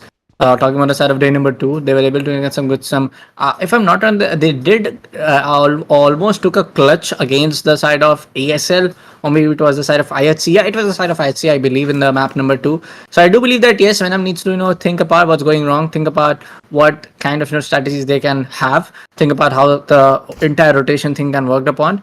Talking about the side of even the side of 7th element, yesterday's matches were looking very, very good compared to what we were seeing from the seeing on the day number 3. As of now, we can see Gokubot with the level 1 armor, level 1 head. Here he gets out. Oh, there was a team over there.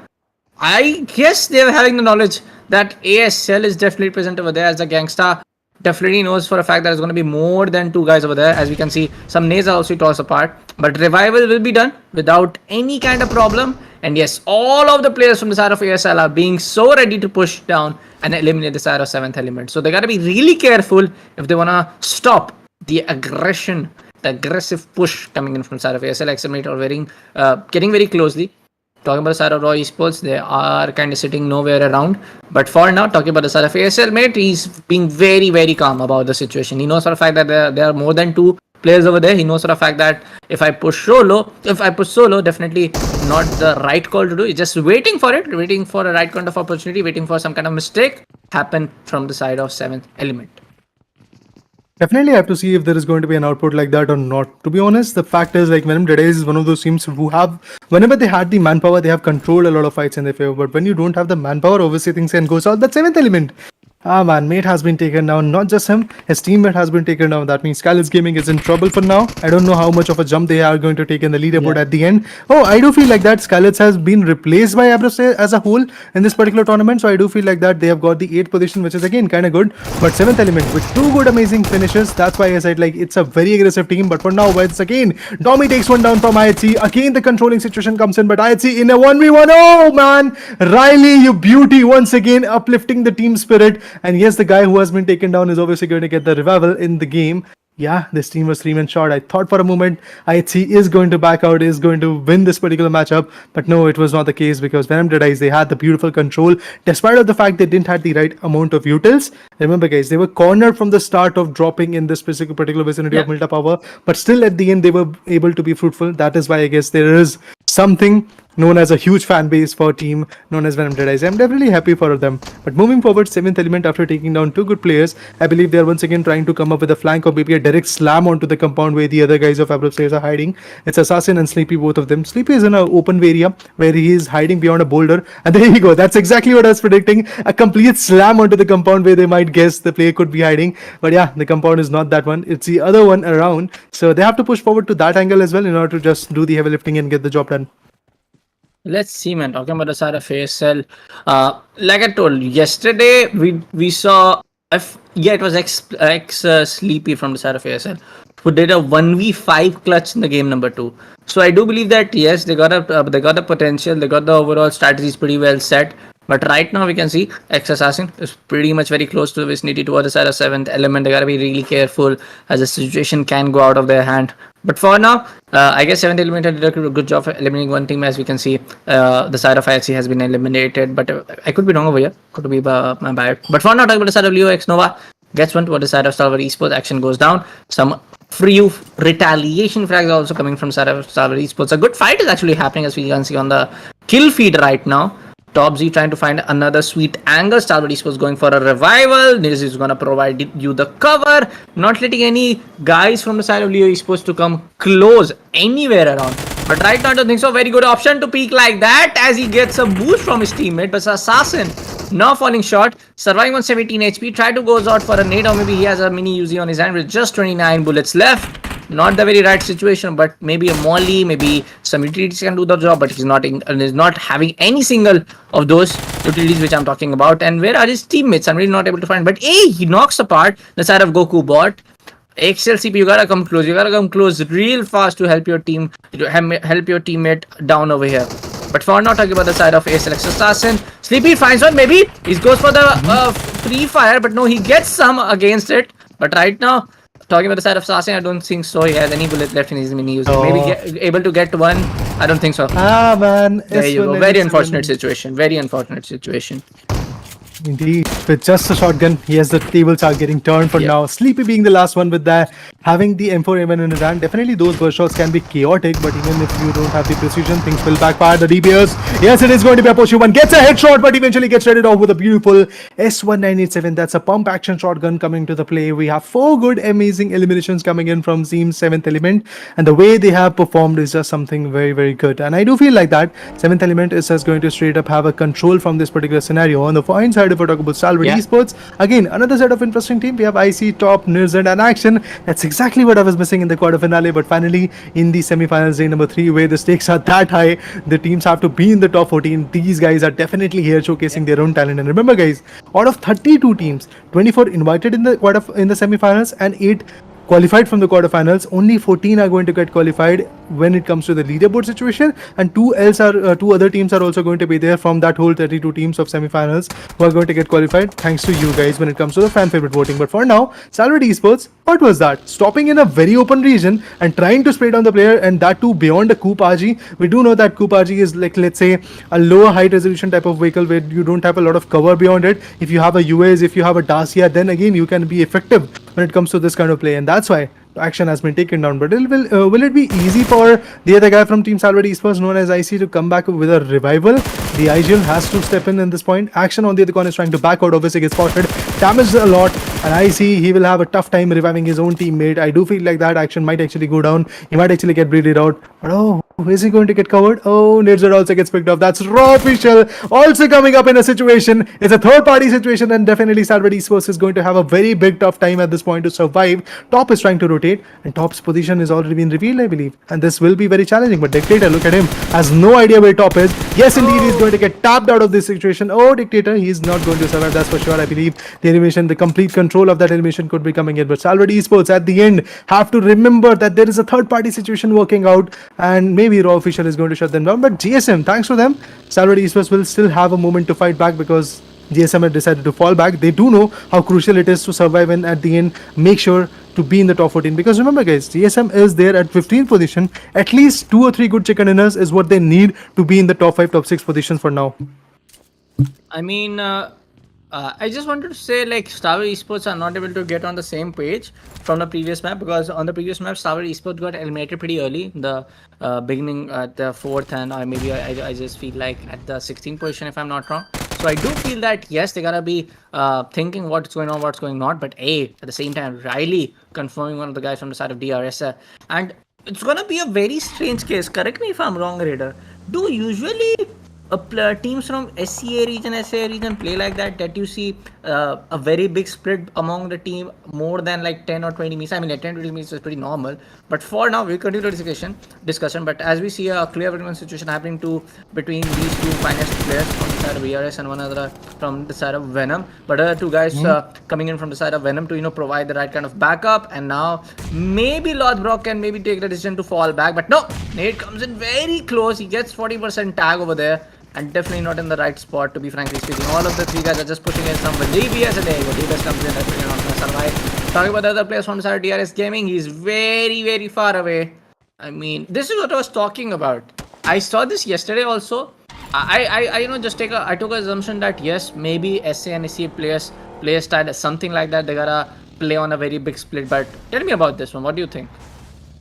Yeah, I do definitely believe that both from the SA region and SCA region, we have seen a lot of split area fights coming in.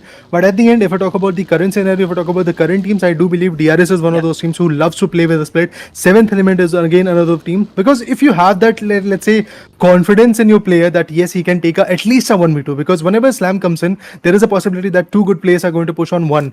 So I guess if the teams are confident, they are definitely going to, I guess, put an output at that point. And that's exactly why I do believe that the split plays are something fruitful for teams like DRS, teams like STALWART. But at the end, if you make a wrong decision, if you actually come up with a mistake in that particular fight, obviously it is going to backfire. And that's exactly what happened to STALWART in a previous matchup. If you guys remember, GSM versus STALWART versus Raw Official, that's what we saw.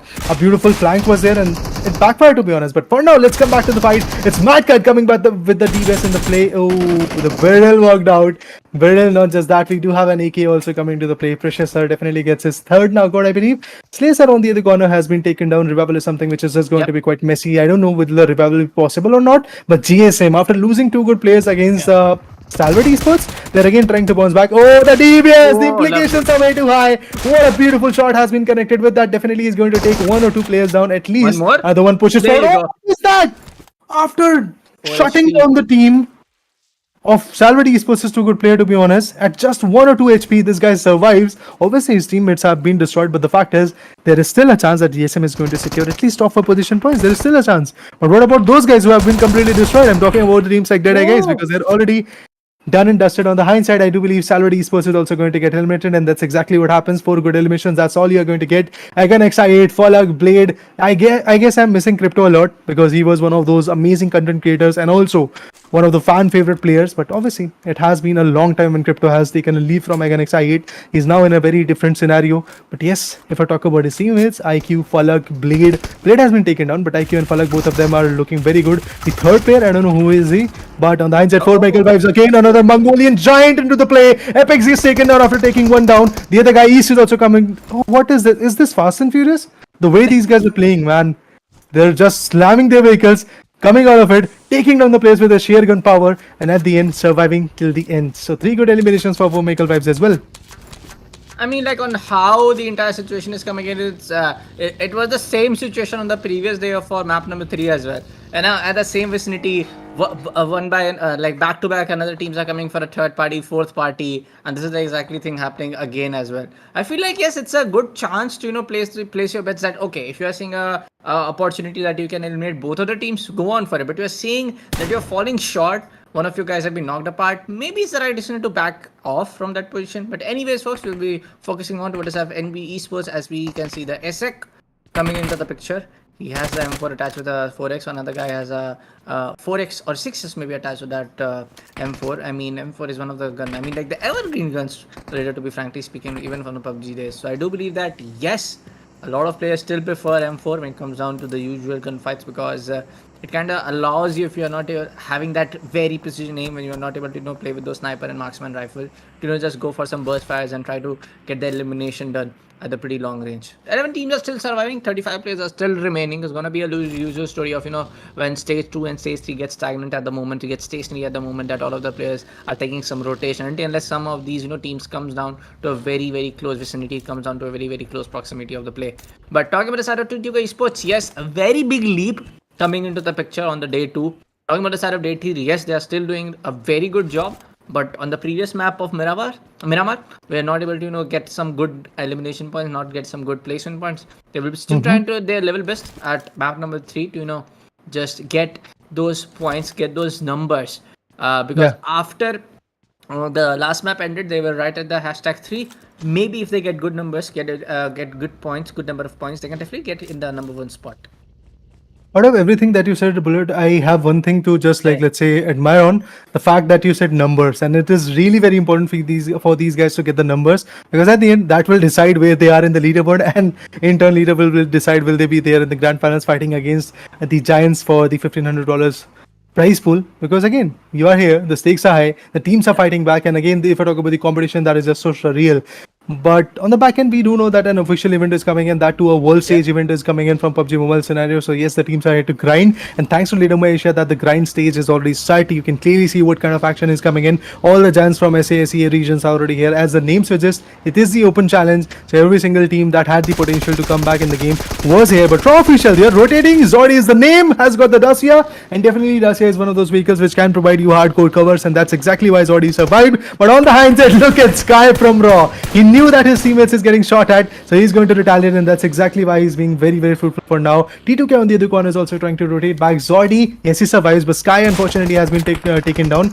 Will it be a situation where his teammates are also going to come in? No, man. Sky has been eliminated. That is just something not good, to be honest. But T2K's one good player is also trying to rotate. Yes, he gets spotted. Indeed, the back has been busted out. So it will be a 1v2 type of situation coming in. The Scarrels are getting cooked up. The S12K gets renowned. Another shotgun. Let's see, will it be effective? The nade goes in and kaboom! With that, T2K goes out of the equation as well. But not just that, Praveen actually manages to take his own teammate because he was about to slam the vehicle and take down the last player of T2K. This is why I love PUBG Mobile scenario, man. What a play, what an aggression that these guys are able to showcase. I mean, I know all the good reasons why I love PUBG Mobile, but anyways, man, that was some play coming in. That was some play coming in from the players of T2K. I mean, like, of course, he got his own guy knocked over there, but as long as he does the job of eliminating his opponents, it was a pretty well good nade, and he got the job done basically of not allowing himself to get be another victim of a DBS. But I have seen, man, talking about the side of DBS later, I have to ask you. Anyways, coming to the fight first, as you can see, Mapster, the side of Mapster Esports is still trying to, MABETEX Esports are still trying to do a pretty well job of not allowing themselves to be any kind of a victim to other team. Because talking about the side of MABETEX Esports, again, very good, I would say, a team when it comes down to positioning overall, taking rotations. But when we talk about the individual gunfights, when we talk about the side of taking fights against team of 4 MV, or even if you talk about the side of 7th Element, yesterday we saw them getting eliminated brutally by the side of A1 and B in some of the maps. So talking about again, yes, coming back to the point where I was asking you about DBS. So do you think that DBS needs a rough? Because I have seen DBS getting used on every versions, even if you talk about the other versions as well. But talking about the side of, especially we talk about the side of PUBG Mobile, I do believe that yes, the range of DBS being a shotgun is something like it's acting as a shotgun less come sniper. Okay, that is one way to put it. But the fact is, like, apart from like close range, you can actually shoot down the DBS in a very precise fashion to up to 50 meters in the game. So that's again something Exactly, which you is get really my very point. important. From one compound to another compound, from one window to another window, you can peek in and eventually shoot down the player with just one good bullet. It's basically like an OM, but in a small form factor, and you don't have to reload it every now and then. It's not a sniper rifle, but eventually just one good headshot can take you down. But there was a nerf. There was a nerf. Adding to your point, there was a nerf that came in from PUBG Mobile scenario, and it was the nerf situation on level 3 helmet. If the opponent has got the level 3 helmet, then you take him down with a DBS shot. That particular player is obviously not going to go down. He is not going to get knocked out. But before that happened, before that particular nerf came in, it was a situation where if you shoot down the player, even with the highest level of the helmet and the vest that you get in this particular game, the player was getting taken down. So that small of a nerf was there in this particular game. But to be honest, mate, before this, UMP 45 meta was there where the bullets was just so sticky. To be honest, if you spray in that general direction, the bullets was just getting erected. It just felt like that, to be honest. No, the mechanics were not working, like the guns are getting sticky and stuff like that. But yeah, it does felt like that. If you're shooting in terms of, like, let's say in a general direction in a southwest community, and if there is somebody who is there in that particular vicinity, he's obviously going to get taken down. That is the kind of meta that was there from UMP 45's perspective, and that is why, Bullet, you would have seen multiple players still using UMP 45 in their arsenal. So that's one meta that is about to come to an end, because DBS is obviously getting boomed, but there will be some shifts in the meta pretty soon when DBS is also going to be out of the scene. So yeah, guys, let's hold on our breaths. And yes, coming back to the scene of DBS, I believe it is still going to be very, very effective, maybe at least for 2 to 3 months. I just feel that on how, I mean, like, definitely professional players, when you're playing a professional trainee like this, they're definitely gonna be players losing all kind of guns and weapons available in their inventory.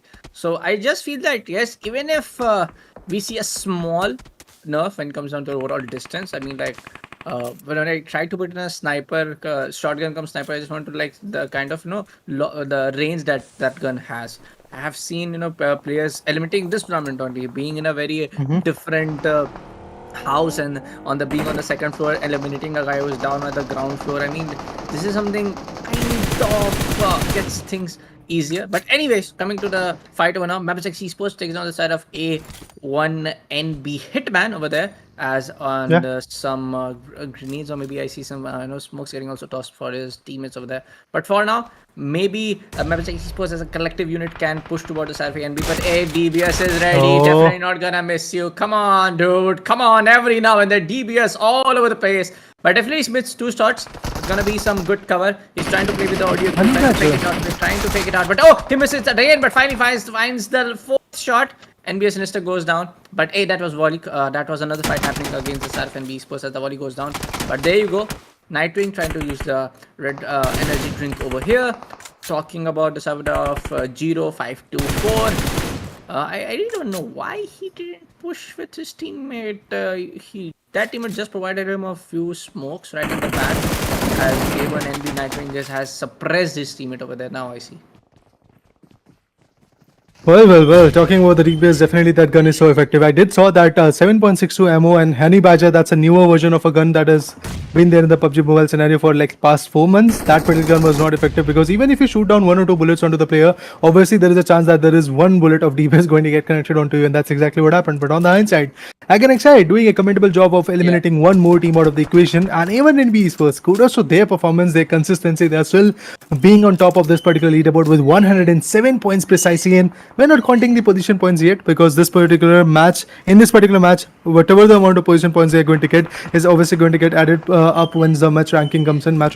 But for now, Hitman gets taken down. That means MABETEX could be having the fun that we were really eager on, but Nightwing on the other corner is also struggling, but he's going to cook up some smokes. Just one frag, 7NB. You have to be pretty much bit more chaotic, because seems like MABETEX, seems like SKYLIGHTZ, they're trying to come up with a VENOM and a chicken dinner, and if that happens, and if you go out of the situation way too early, obviously that buffer is just going to get cut short, and in turn, in the last 2 matches, obviously the competition is going to escalate a lot, because every single point calculates.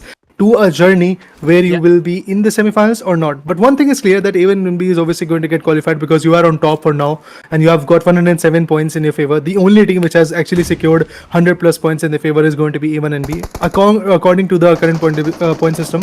But apart from that, STALWART Esports is also pretty close to it. Like 100 points from their corner is also something which is amazing. But at the end, I do believe MABETEX can actually have the upper hand, because when we talk about the gunpower, when we talk about the sheer 1v1s, yeah, loss of volley is definitely going to decrease a lot of stuff, but I do feel like Zero and Desert can actually do the heavy lifting and at the end take down the players. Yes, took a 1v1, but Zero in turn gets taken down by Hitman with a beautiful DPS play coming in. Obviously, the teammate is not going to leave him around, and on the other corner, if we talk about the guy who has been knocked out, Revival is something which is just going to be out of the equation. But Desert, what a nade, man, what a nade. And with that, is it even in be eliminated? Oh yeah, they are done. Yes, I mean, very surprising to see MABETEX Esports eliminating the side of AVNB. I mean, like on the day number 2, it wasn't the side of MABETEX to be on a very good performing level. But for now, Crush coming in. As we can see, 7th element also getting eliminated with 7 eliminations. But for now, of course, Bot Gaming getting revived by his teammate for now. Coming into the picture, I on X18. The entire team is looking kind of strong for now. But talking about also the side of Leo Esports are able to do some good damage. But hey, talking about the side of NB Esports coming into the picture, as you can see, long range shots are getting connected towards the side of Malik from Rob as he goes down from the hands of Akash, or maybe that was Swiss by Bruno knock him down. Zardi from Raw is going to be the lone player surviving from the side of Raw Esports. I don't think so NB Esports gonna leave him any longer. He knows for a fact that there are gonna be some players left, right, center. But oh, he gets spotted from the side of MABETEX Desert on a long range on a very unusual angle. Gets down, and NB Esports are having a little bit of trouble. Find some trying to find some cover, taking shots from every angle here and there. So it's gonna be really hard to just survive in this very open circle. Just having the cover of the small Barnes ball. Yeah, the haystacks are something definitely are amazing covers, but eventually if I talk about the PUBG scenario, these haystacks can be bursted out by the vehicle clash. But in this particular scenario, when we talk about the PUBG Mobile, definitely those things are not going to be there. So obviously these metas are something which is quite good. In a very open region like this, beyond the Yasnaya Polana and the shelter region, you definitely have these haystacks as the only thing that is, I guess, acting as a barrier between you and your nemesis who can take you down. So that is definitely something which is working out for the players. Leo, that's interesting that they are surviving. Quite a good play from their perspective. Raw official on the other corner, again struggling, but yet the key point is surviving in the game, and that's really important. NB Esports, let's see what they can do. Sek, a very good, interesting support player for the team. He is very interesting when it comes to having the idea of the zone and also trying to be a bit more pushy. But at the same point, we have to remember that Raw is there with the full manpower. Not the full manpower, but then again, when we compare them to Team NB Esports, definitely that manpower is there. But one good player of NB Esports is eliminated. On the hindsight, Malik has also been taken down. Zordi becomes the last one. That nade could be the last one. Let's see. Oh, it does impact, but not enough to completely shut down the player. Zordi is going to rotate back to his teammate. AgenXide also stuck in a very open vicinity. This could be troublesome for AgenXide. There are 7 amazing eliminations. Looking forward for a few more. And there you go. The haystacks makes sure that the players of Raw officials survives in the game. I mean, I guess the shots anticipation got really well by, but I do feel that he's one of the players. Right shoulder and head is almost exposed, so I do believe that if he goes for any other anticipation feedback, maybe able to get one. But right now, there you go, this is what I was talking about. Yet you are doing the same thing. He knows for a fact that players will be coming out of the smoke if I believe going up, but at the same direction Molly comes in as he has no place to go out for. He's popping some smoke off at the entry gate over there, but right now grenades are gonna come and you have nowhere to go. You just went on in your own death crate over there, man. And Leo Esports goes down. Definitely a very good map coming in for the side of AGX, as NB Esports also goes down in the number 3 spot. As the sheer manpower advantage, I'm pretty sure they can eliminate the side of Zordi from Raw, as he's going to be the last guy. Now winner chicken dinner coming in for the side of Agony Esports. Truly done in a very good old-fashioned way of playing the classic PUBG, but they are having 11 elimination, and this kind of gameplay I was expecting from the side of STALWART. I was expecting from the side of IHC, T2K. They did the job pretty well. Definitely. Talking about the team known as AgenXI8, definitely from the start of this particular tournament in the semi-finale, we did saw a lot of struggle was there for them. But eventually, for now, they have shown us the talent that they are known for. And the sheer gunpower that was actually there in the last circle was just so amazing. But at the end, yes, the result is in the favor of AgenXI8. I don't know how much of a jump they are going to make with this particular chicken dinner. But indeed, one single chicken dinner can burst out that momentum that is really very necessary for you to, in turn, showcase your talent in the whole tournament as a long run. But at the end, guys, remember the semi-finals is also about to come to an end, just as the quarterfinals did. And I guess we have approximately 2 more matches for these groups. So let's see what will happen at the end. Which particular teams are going to reside on top, and which particular teams are going to get eliminated. But yeah, the guys, as a caster, always love to add on that even if you are going to get eliminated, there is something to learn out of it. If you win, yes, there is something to get glorified out of it. Either you win or you learn from it. Is something like a form factor that will be there in every single tournament, be it PUBG Mobile or some other game as well. So I do believe the teams which are going to be eliminated, like somewhere around like 14 teams are obviously going to get qualified, but the rest remaining approximately let's say 18 teams are going to get eliminated. So that particular team, those group of those amazing teams are obviously going to be a bit more fruitful in the next IPs. But for now, let's talk about the match rankings. Commendable job. 21 points from the perspective. I was kind of skeptical about this particular situation, where if they have the chicken dinner, how many points they are going to get. But for now, as we can see, 21 amazing points with a huge buffer between the first team and the second. And you can clearly see Raw officials stuck at just the second position with 12 points, which is again good when it comes to having the average amount of points. But surviving till the second position, I definitely expected a bit more from their corner. I mean, definitely, man. I can say 18 is definitely doing a good job. But the thing is, I did I also observe on the previous day as well. Some of these teams, talking about the side of NBS, talking about the side of Again X18 as well, especially talking about the side of ASL. Some of these are teams are able to get 1 or 2 maps straight, even not 1 or 2 maps straight. It's more of like getting one map very straight up, doing some good elimination points, try to get the win with chicken dinner. But in terms of kill points, they're not able to maintain that consistency. They're only going to be top dogs like I2K, STALWART, few teams like, even I can put the name of IC Esports over there, because when I saw the day one score, IC Esports were really at the top of the game. Right now, you can see after the last map ended, they were at the 4th spot. So I do believe that yes, getting those elimination points are way more important to just go on, take all of the fights in your vicinity only and then get eliminated. I do feel that yes, some players need to think something out of the box. We're talking about this gameplay coming from Scout Nemo. He eliminated the entire team from over here. He was definitely barely surviving on 4%, or I feel like pixel HP over there. But yes, coming back to the point again, if some of the teams are not able to get the winner with the chicken dinner, some of the teams are not able to get into top 4, top 5, at least you can get those, what I call in my term is maintenance points. And maintenance points, when I say maintenance point, what I mean is to get some kill points, get some good placement points, get your overall scores very close, where when you can make the possible comeback when it's least expected. Right now, that situation was really done well from the side of T2K Esports, where we saw them securing at least, if I'm not wrong, they secured at least 30 or 32 points on the previous day, because T2K Esports were nowhere near the hashtag number 4 position when on the day one scorecard, which I got from you, Rita Bhai.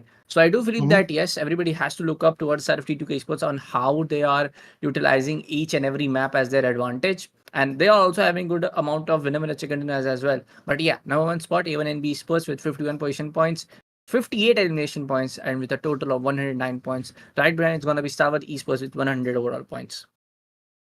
Well, it does feel like that's already Esports Excite, and also even NB does not have any kind of buffer, because 9 points is not significant when we talk about the current scenario of the aggression.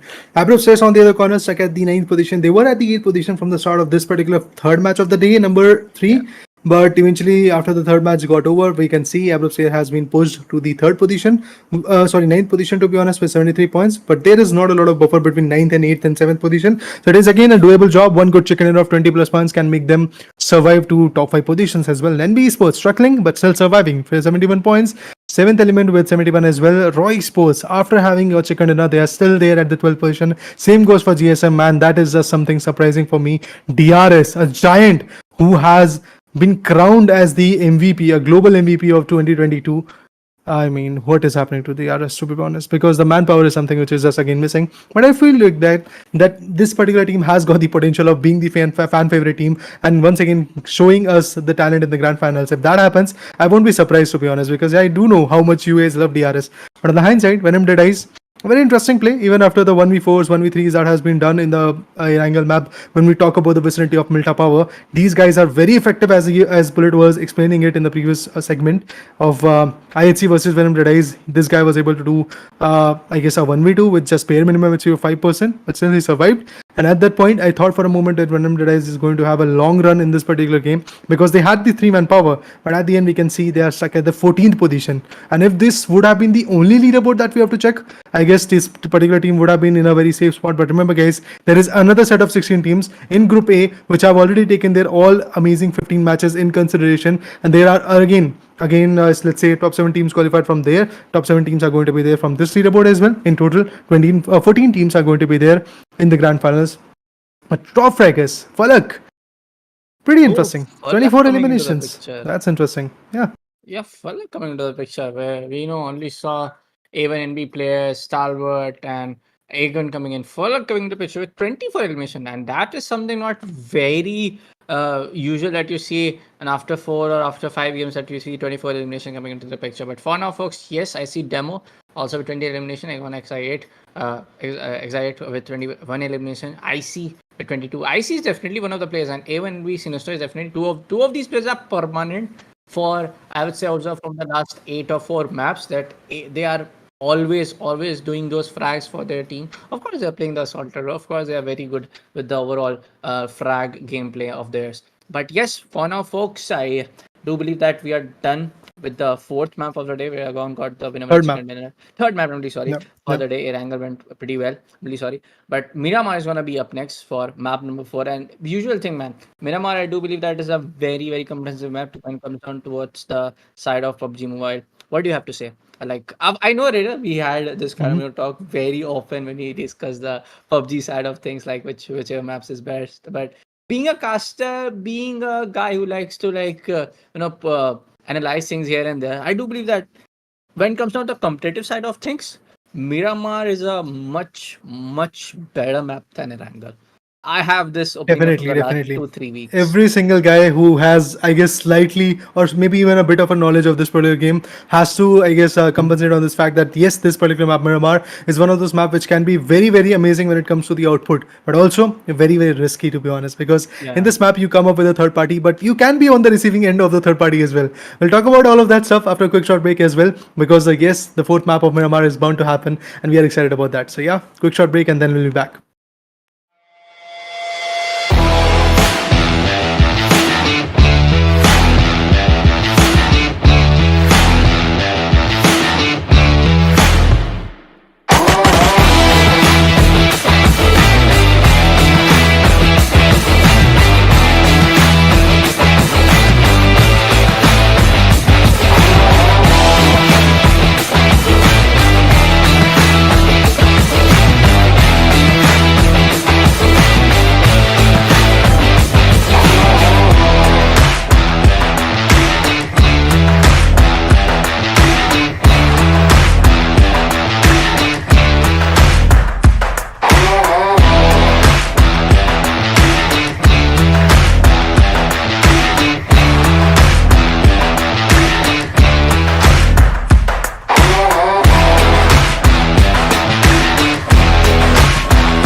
So welcome back everybody to the PUBG Mobile South Asia up against Southeast Asia Open League presented by LIDOMA Asia. This is going to be your boy Bullet alongside again. This is going to be my brother Rita joining on the desk. We are back again with a short break. And yes, folks, Egon puts it away in a very, very beautiful manner. And one of the players also grabbing the top fragger title after that particular game. I do feel that, yes, there have been more in store for us coming on to all of the teams performing so tremendously well. Again, to you, Rita, what do you think? Because you have been, I mean, like you have more experience of casting PUBG than me. So definitely all the question goes to you. What do you think? What's going to happen in the next last two remaining maps of? I do believe we have Miramar on the map number 4 and map number 5 is going to be Sanhok. I mean, there are two factors which are going to completely change the normal, or should I say casual routine of these particular teams. First of all, you have to remember this is the second last match. And again, not just the second last match, the last match of Miramar, which is again in turn, as we started in the previous segment before the break, that a very opportunistic map it is. So definitely these opportunities are going to get cashed in, but I have a indication that the clash will be there in the Impala or maybe Puerto region between GSM and VENOM DEADEYES. If GSM decides to back out and reach out to Impala, maybe the clash is going to get avoided. Or if VENOM DEADEYES decides to go for the Puerto region, again the clash is going to get avoided. But I feel like that the clash is something which might not be there for these two teams because both of these teams are not at a very good spot in the leaderboard and they really want to have a chicken dinner so that they can improve their positioning in the leaderboard. So for me, what I feel like that apart from all the other things that are going in this particular game, the clashes will be there, but definitely San Martin, the areas of El Pozo, even Montenuovo could be filled with the clashes. But other than that, a calm composed rotations will be there in the second zone. But after that, once the third zone hits in, at that point you will see every now and then in just 1 minute you will see multiple knockouts coming in. After that, obviously follow-ups are going to be there. But Elazar, a complete drop shift change coming in from IHC, that's a big statement. That is actually telling you guys, if you are our viewers, and also Bullet Bhai, I would love to add on, like IHC never changes their their drop location until and unless the situation is there where their leaderboard standings is not that strong, and that's why IHC is now leaving the Monte region where usually they are in a clash with Deadeye guys and or with Raw Official and some other teams like that. They're leaving that drop and they're going to the Elazar region, which is again a completely different vicinity. But for now, it does feel like that there is going to be a big clash coming in El Pozo region, and in El Pozo we have NB Esports against them. I guess it could be dead, I guess. Let's see which particular team it is. Because NB Esports, they are actually on a roll. Look at them. With just a shotgun, they are pushing forward. And Leo Esports is the team which could be on the receiving end. But every now and then, whenever the battle came in between NB and Leo, I guess 60% of the time it was Leo Esports wrapping them up, wrapping the other team, NB Esports, out of the equation. But for now, we have to consider that 40% as well. But there you go. Sinister finds one, is Slipknot, and they're going to cut him open with a machete. Definitely, I mean, that's some disrespect right there. But hey, another kill coming in from the side of M249 as Liquid goes down. Fishboy is being very, very ready with the submachine gun over here. We're talking about the side of Yeta Ulta. He's just slowly and steadily trying to go up against, up over the side of this particular staircase. But hey, Yonova finds one. But probably not gonna able to completely knock down the other guy from the side of NB Esports. It's more of like a hectic Celtic situation for both teams, as you know, some of the players on another floor, some of the players are actually, one of the players are right on the top of the roof, but Yeta Ultra now charging all the way towards the roof, trying to find some certain players, but it's not going to be the right call. Hey, good molly goes down. Yeta Ultra takes a lot of burning over there, does a lot of damage over there. He's still taking some. He's gonna pop some medkits over there, but now he goes for a shotgun, as one of the players from the side of NB Sports is still trying to make his way towards them. Well, it does feel like that NB Esports can actually have the upper hand, but due to that M249 factor coming in, obviously the recoil is something which is just considerable. But yeah, at the end, it is NB Esports who is going to wrap the other team, Leo Esports, and that too at a very crucial point, to be honest, because look at NB Esports, where they are. They were at the 8th position, and the amazing part of this particular fight is that the Leo Esports, the team which was in the clash, was at the 9th position. So it was all about the qualifications. So fair play coming in for NB Esports, and kudos to the performance that these guys were able to dish out. I believe once again a beautiful comeback story is going to be written for now, and I do feel like that out of these 15 teams, NB Esports now have got the initial control in their favor. They've got the 4 finishes. Apart from that, they have got the 4 amazing players still surviving. The full 4 manpower is also going to be there, so that is one of those amazing big factor which might help them to in turn secure a winner chicken in the map of Miramar, should I say the map of opportunities. I mean, of course, Miramar can definitely be the map of opportunities, but I also believe that it can be your map where you get eliminated pretty early, because I have like observe the fact that on the map of Miramar, I have some more third parties comparatively from what I have seen on Sanhok and Erangel of how these teams are trying to play it out. But yes, I just cannot deny the fact that the clutch and the tremendous doing tremendous individual plays single-handedly of handling the entire roster of opponent teams can lead a charge that some of the players from as the side of MABETEX, even I've seen IHC, T2K. There are some teams with great players which they do have a potential of clearing out a 1v3, potential of clearing out a 1v2 in their own favor. So I do believe that yes, some of the teams still might be able to play it on that kind of fashion, but it's not going to be a usual thing. Don't don't in a very usual way of just two of you guys are playing a split man or doing any kind of mistake, and then your teammates get eliminated. You are just falling up with just two or last one surviving guy. So it kind of leads up to the team not having the right kind of synergy, not having the right kind of communication going around. Anything can happen if that kind of scenario remains for a long time. You got to be really confident. You got to be very clear if you want to push a team or not. You got to be very clear where you want to take your toss. You got to be very clear of what kind of roles you have assigned in for, where names like STALWART esports comes in. STALWART esports is one of the best dominating teams when it comes to the entire PUBG scenario scene. I also talk about the side of DEADEYES guys. DEADEYES guys were able to perform pretty well on the day number 2, on the map number 1, and actually map number 2 and map number 3. After map number 3, don't know what happened. They were not able to even get 2 or 3 kills. So I do believe that yes, maintaining those consistency in terms of elimination points is one key. But you have to at least get in the top 4, top 5. If you get eliminated doing very kind of like a blunted mistake, very kind of like a stupid mistakes, that's not gonna lead to in a very good manner to get across the leaderboard, to get across what kind of buffer points that have been created already by the top-notch teams in the leaderboard. That definitely is going to impact the performance and also the buffer that is there in the leaderboard. I totally agree with you, Bullet. But coming back to the fact of these particular matchups, as I said, initially we will have some clashes, and the clash resulted in the eliminations of Leo. And there could have been a potential clash between IHC and DEADEYES guys as well, but IHC decided to back out from this vicinity because they are at a very safe spot for now. They are at the 5th position and they really want to qualify, and in turn to do that, they had to be consistent with their approach in the game as well. And obviously, they have got 89 points. They are shy of, like, let's say, approximately 20 points between the team which is actually at the top of the leaderboard, that is A1 and B Sports, and between themselves. So that 20 points can be calibrated in this particular matchup, and I'd see having that particular zone angle, having that 4-man power, players like Alex can be very fruitful. He's very good when it comes to a 1v1 fight, but obviously in the map of Miramar, there is something more than a 1v1 situation. As you said, the decisions that are going to be played along with that is going to be very important. So I'm looking forward to see how Abrupt Sen is also going to enact on it, because again, this is one of the most favorite teams of the Nepali region. So I guess the interesting fights will be there. But before that happens, GSM, another commendable name, has to be there in the leaderboard. But for now, as we can see, out of the top 16 teams, GSM is struggling at the 5th position, 15th position.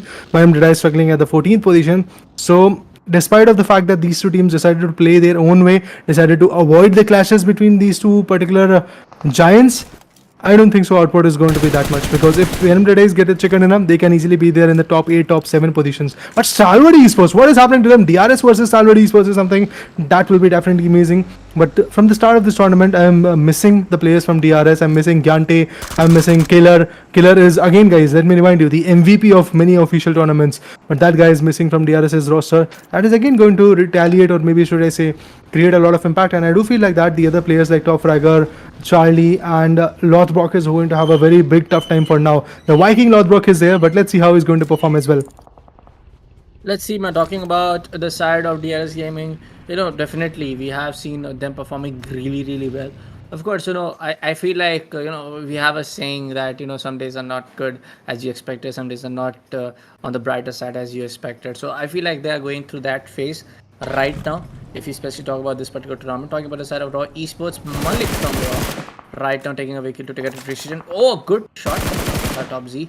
Almost gets the knock, and of course that would be enough. Coming, trying to go for a confirmation, spots another one, trying to do the mini 14 job over there, but I don't think so able to get another one, because that guy almost took the cover behind the ridge. So Top Z will be just quickly giving the caller towards the side of IC, and IC already making his way towards the other two guys left apart from his from the other team. Well, yeah, IHC is a very interesting team, but at the end, if you don't have the manpower, it will be very, very tough for you to fight back. And Action, being one of those players who can be very, very good when it comes to tracing down the players and also taking them down in a 1v1 tussle, has been taken down. So you're left with Top, you're left with IC and NIRZ. Again, the composition of these three chances are so amazing, and that is one of those reasons why in the PUBG Mobile scenario, the Southeast Asian region is still absolutely glorious because of the players known as STALWART Esports. And look at them fighting back, bouncing back, retaliating back in the game. But Lothbrok takes one down as well. He's going to take a huge, ample amount of, should I say, damage done and dusted. But on the hindsight, if we're talking about Malik, he's trying to push forward. The Coup RG has been parked and he is exactly going to be over there. And I believe Lothbrok is going to be aware of a situation where the third party is also going to be there.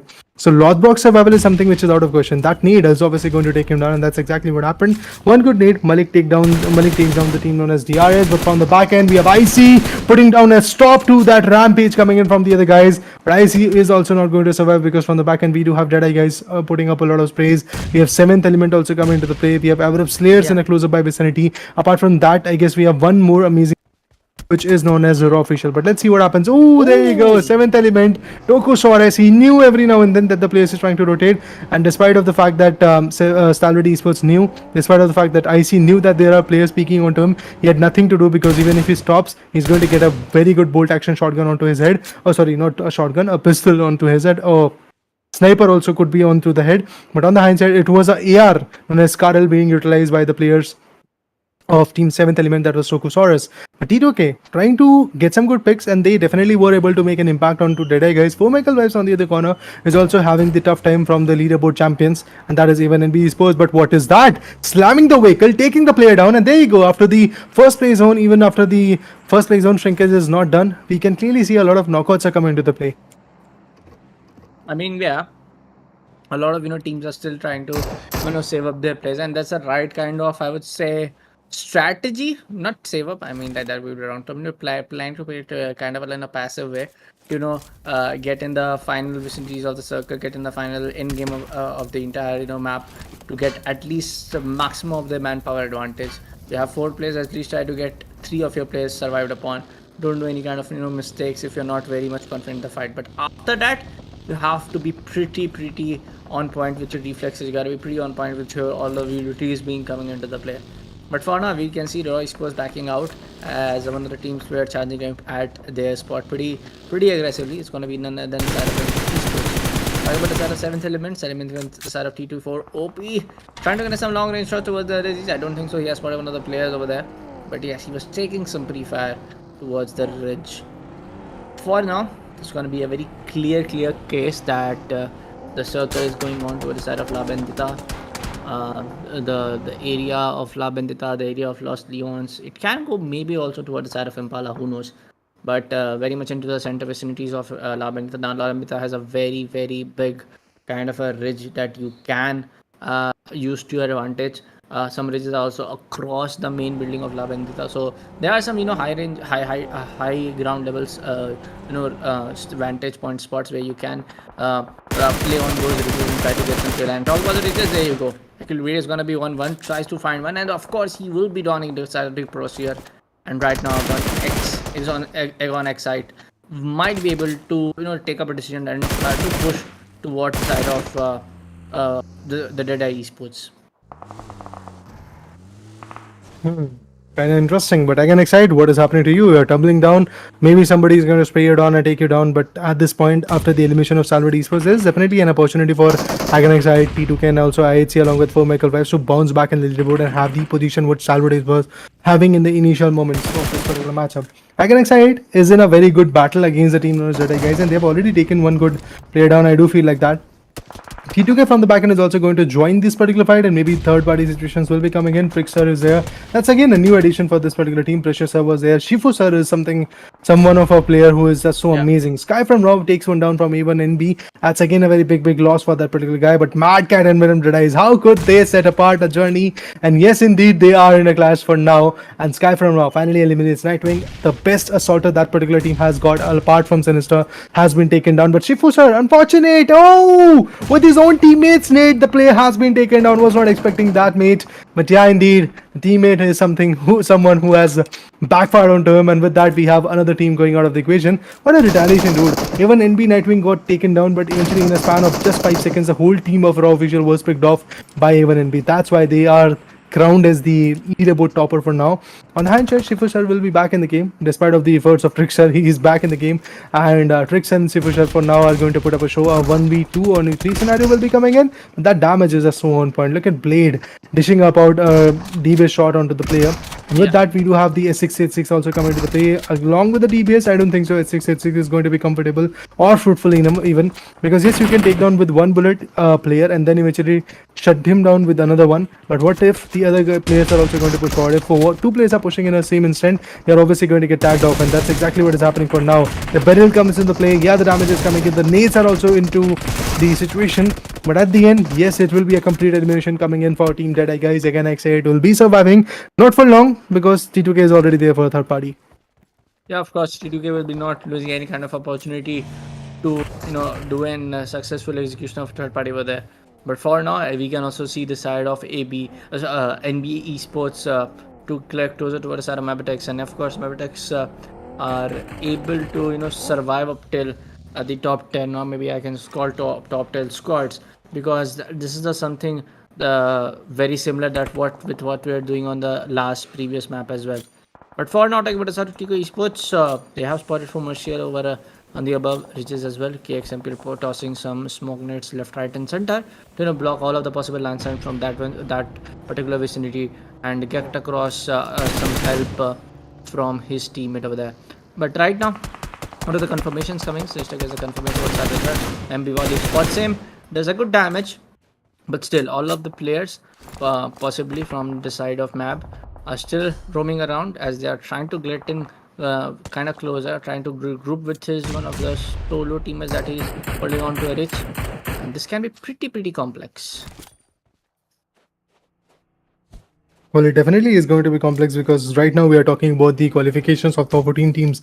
So yeah, I have a small update as well, guys, regarding DRS. The fact is that they are playing the All-Stars for now, an official event coming in from Nepali region, so that's why this team particularly is missing. But definitely the other players which are representing DRS are struggling, but at the same point trying to get as many points as possible from their own corner. But yeah, from the back end we have East, Par and Apex for now, waiting very patiently to just take a retaliation, just get an advantage in this particular fight. It's a very tough fight for them, but eventually the player has been spotted, but still he's not going to take the players down. But pretty soon, guys, the broadcast will be shifted to Loco. So in order to get a seamless experience, and should I say not get disturbed, guys, make sure to actually go ahead and check out us on the Loco page as well. That will be the LIDOMA Asia page, and we will be live over there as well.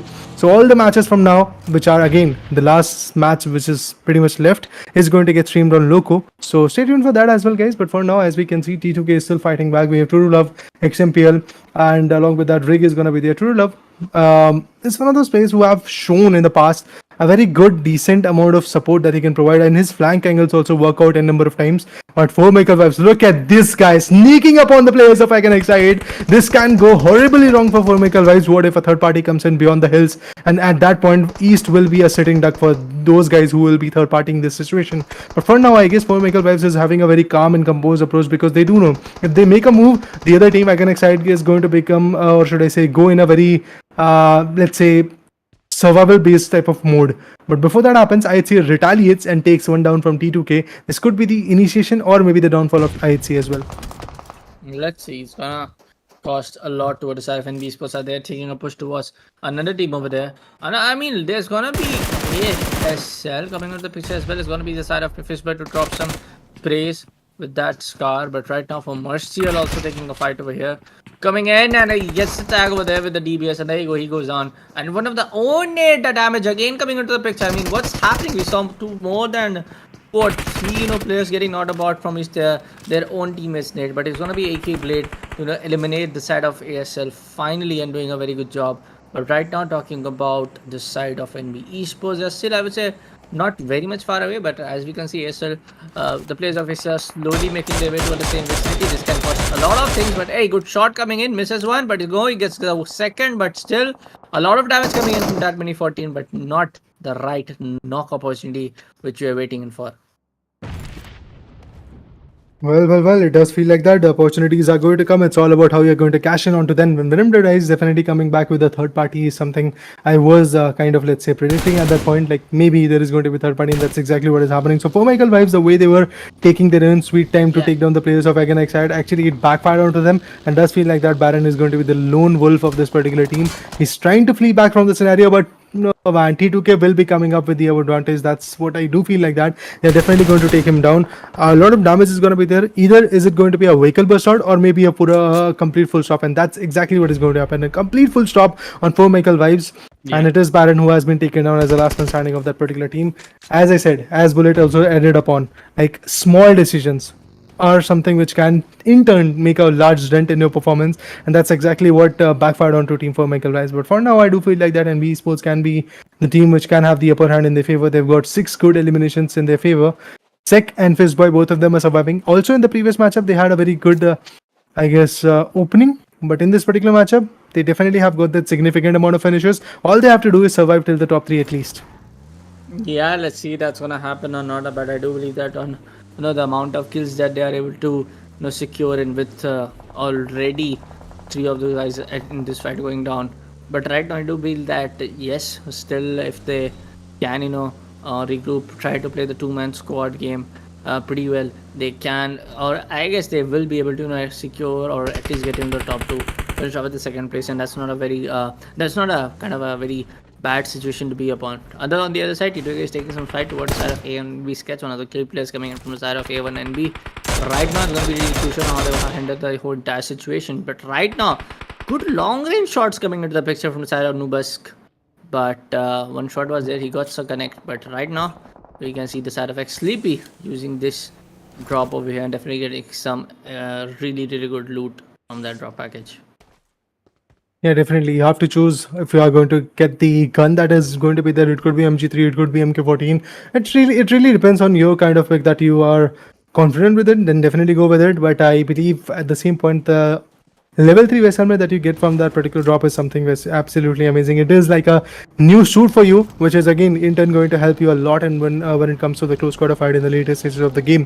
For now, we are moving in the 4th particular play zone, and we do feel like that in the top 9 teams, it could be teams like MABETEX who are going to go out early because again they are rotating, but at the same point they are rotating a bit late. So maybe there is a situation where they're going to get gatekeeped, and that's exactly what might happen. As we can see, 7th element is also coming in from the back ends. Oh, Kese found him. Kese is going to put some good sprays, and that will in turn impact the survival of the team on the 7th element. But before that happens, Kese is also going to get spotted beyond the trees. He's surviving from the back end. Maybe 0v2 is actually going to come up with a let's say counter attack coming in. But there you go, a 1v1 battle. You won't win it against the players of 7th element, and that's exactly what happens. T2K on the other corner is also falling short of a lot of players, but Goku bot unfortunate. But yes, the reality is if you're backstabbing a team, be ready, because the tit for tat is definitely going to be there. And same goes for Abrip says, look at them, they backstab the players of team 7th element, and for now they are getting backstabbed by Venom Deadeyes as well. A lot of damage has been dished out, but with that T2K also gets eliminated. IHC survives. They have got the 3-man power, they've got 2 good eliminations, and there is an open way for IHC to reach out to at least 2nd position, because all they have to do is just come up with a good chicken dinner with maybe, let's say, 20 to 25 points. Let's see, man. Talking about the the side of GSM, they are still surviving with 2 of their guys. Venom also signed with 2 of their players. ASL also signed with 2 of the players. NBS is on the MABETEX Esports gonna your team with 3 players signing. All of the last few remaining teams are not able to get that right kind of man advantage, the right kind of the full man squad being survived upon. There's going to be at least one teammate who just got eliminated pretty early. So I do feel that it's more of like a placement positioning play on how some certain players able to position themselves in a really good circumstance that they can get take out more than 2 teams from a certain angle. So I do believe that there are going to be some rotations coming in, and yes, they have to, because the entire zone is kind of getting shifted towards the final end game. Well, indeed, we are at the 4th zone, and pretty soon the 5th zone marker is going to be there. But before that happens, I believe Evrup Serke is going to have a tough time while rotating because NB Esports is there to, I guess, gatekeep them. And it's really very important to have that kind of, let's say, POI in your favor, because there is going to be a number of teams who is going to backstab you or also come back with a beautiful gatekeeping scenario, because that's how the map of Miramar works out. If you are there in this particular map, you definitely have to have that kind of control, and I'm definitely looking forward to it, how the balance will be there. But IHC on the other corner, as we can see, a good struggle will be there, that's for sure. I am definitely counting on it. We have Demo, we have Zeol, we have Alex. And Zeol and Alex, that's a very good combination, a very fatal one to be honest for the other players that are there in the lobby. But at the end, will it be MABETEX surviving till the end, till the top 5 positions or not? That's what we really want to know. On the hindsight, even in esports, similar questions for you guys as well. But Sketch, oh, that was a very good damage coming in. Not enough to completely put him down to sleep, but still enough to maybe push him back into the compounds. And that's exactly what is happening. The players are getting pushed back into their safer haven, that is known as the compounds, that were like a hard cover for them. But on the back end, we do have another fight coming in. It's Abros player who's trying to be chaotic, but eventually it backfired onto them. The team was very sneaky when it comes to the pushing scenario. But at the end, if you are not fruitful with it, obviously the backfire situation will work out. Gangster now becomes the last man standing of this particular team. He's the only ray of hope that I can see for now, who can maybe bring back the competition for the team. But let's see at the end, will he be fruitful or not? That's what really matters. Yeah. Because even if you have got the manpower, even if you are a solo player, I guess you can just sneak up onto the circle if that is a map of Sanhok or Erangel. But coming back to the fact of this particular matchup, I don't think so sneaking up is something which is going to work out. But IHC and GSM, a 4v3 situation working out. Will it be in favor of IHC or in favor of GSM? That's what we have to see. Zeol, Alex, Demo already at 100% of their HP, but the other team, well, they are getting surprised with multiple barrage of needs and also utilities that are getting dumped up are something which is just working out. But from the back ends, we do see even NB Esports making a lot of buzz, but that's smoke is obviously going to hinder the vision. That will be obviously quite good for IHC Esports, and the backstab might not work out from the other corner. Dictator, Memo, and all the other guy. Oh, that backfired so harshly. Zeol with a precision nade coming into the play, but not just that, Demo also get picked off by Dictator.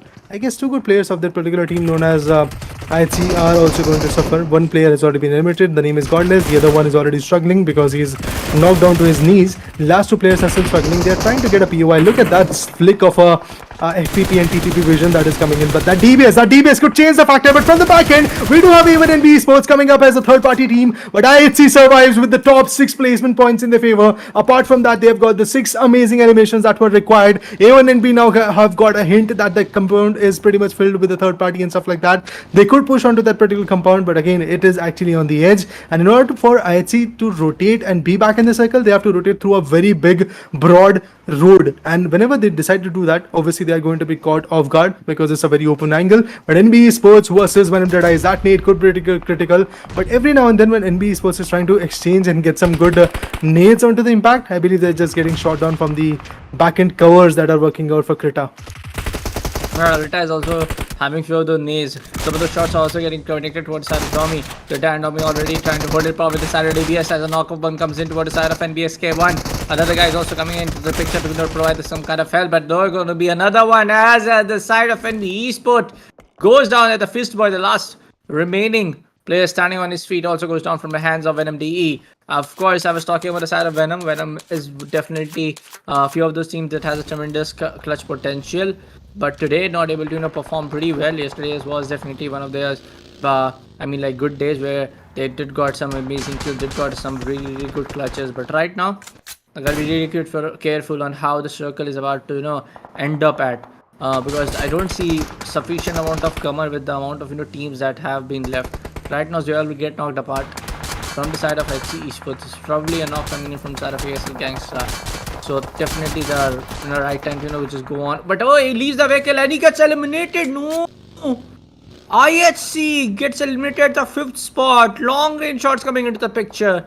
And here we see last two remaining guys from the side of ASL as well.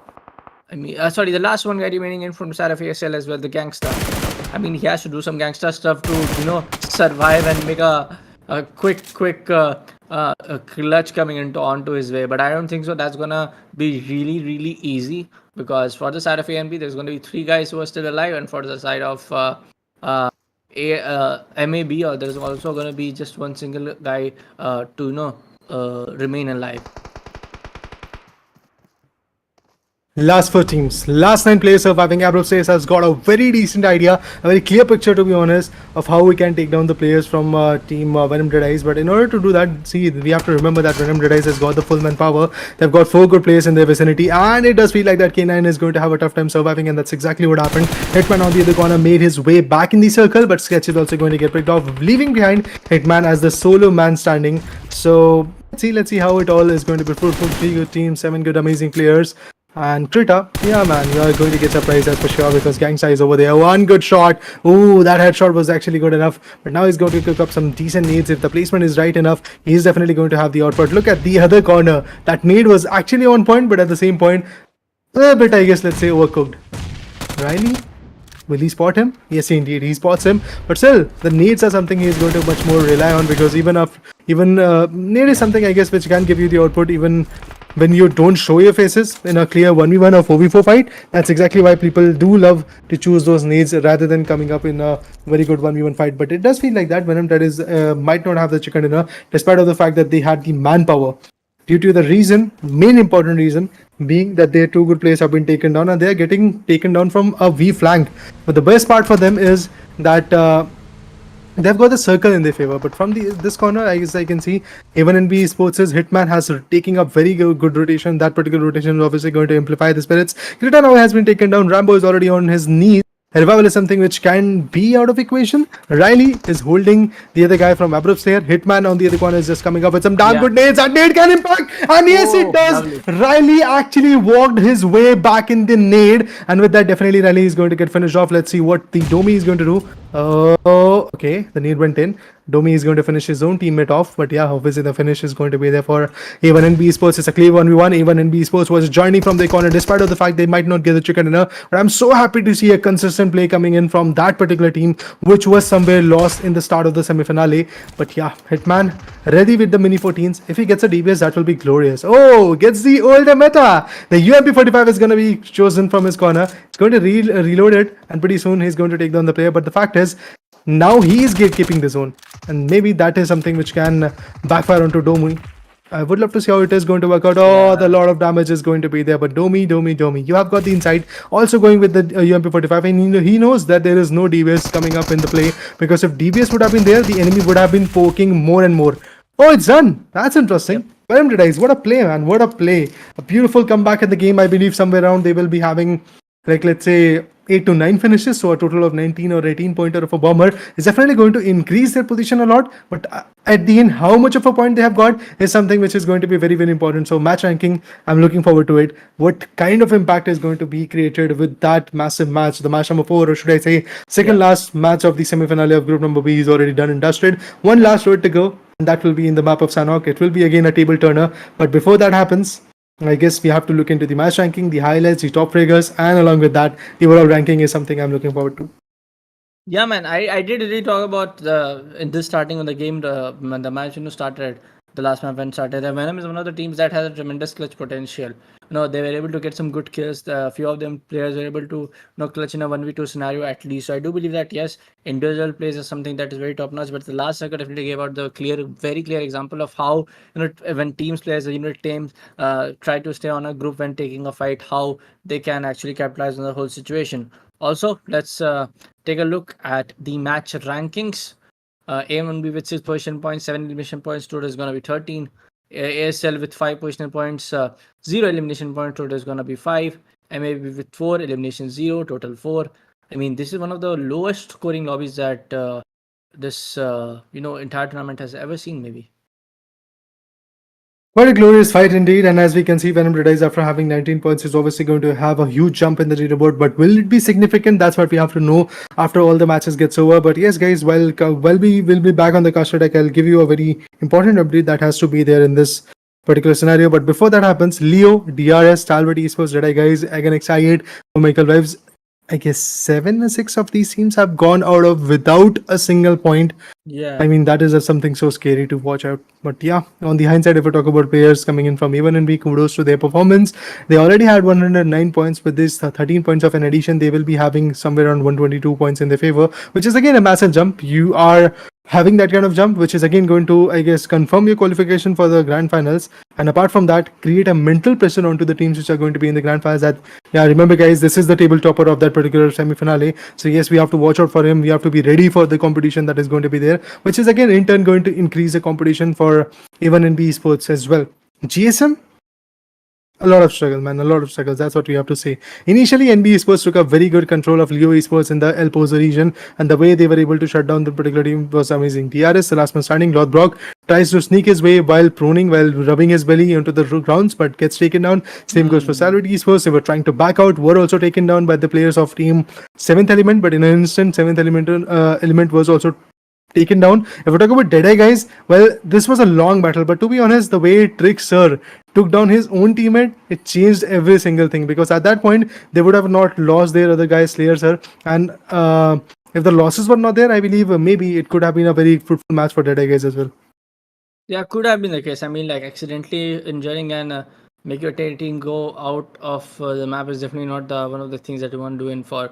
But some amazing fights also came in from the side of the DE, as they almost, they almost eliminated Nerd over there. But talking about what kind of third parties, we have seen 4 team approaching, we have almost seen 50 team approaching. So overall, a good approach being laid down by these teams from SA and Southeast Asia. But overall, in terms of I want to see one more time that we see some teams performing pretty well in the overall terms as well.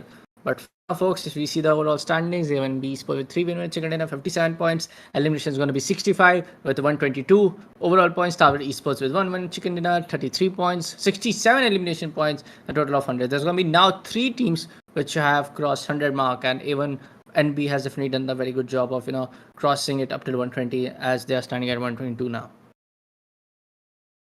Indeed, kudos to their performance. They are definitely looking quite good when it comes to even NB Esports. But despite of the fact that IHC had a very clear road up ahead, so that they could have snatched the positions of let's say 2nd position or 3rd position in their favor, I believe all they did was just to let's say compromise the buffer that was there between IHC and STALWART Esports.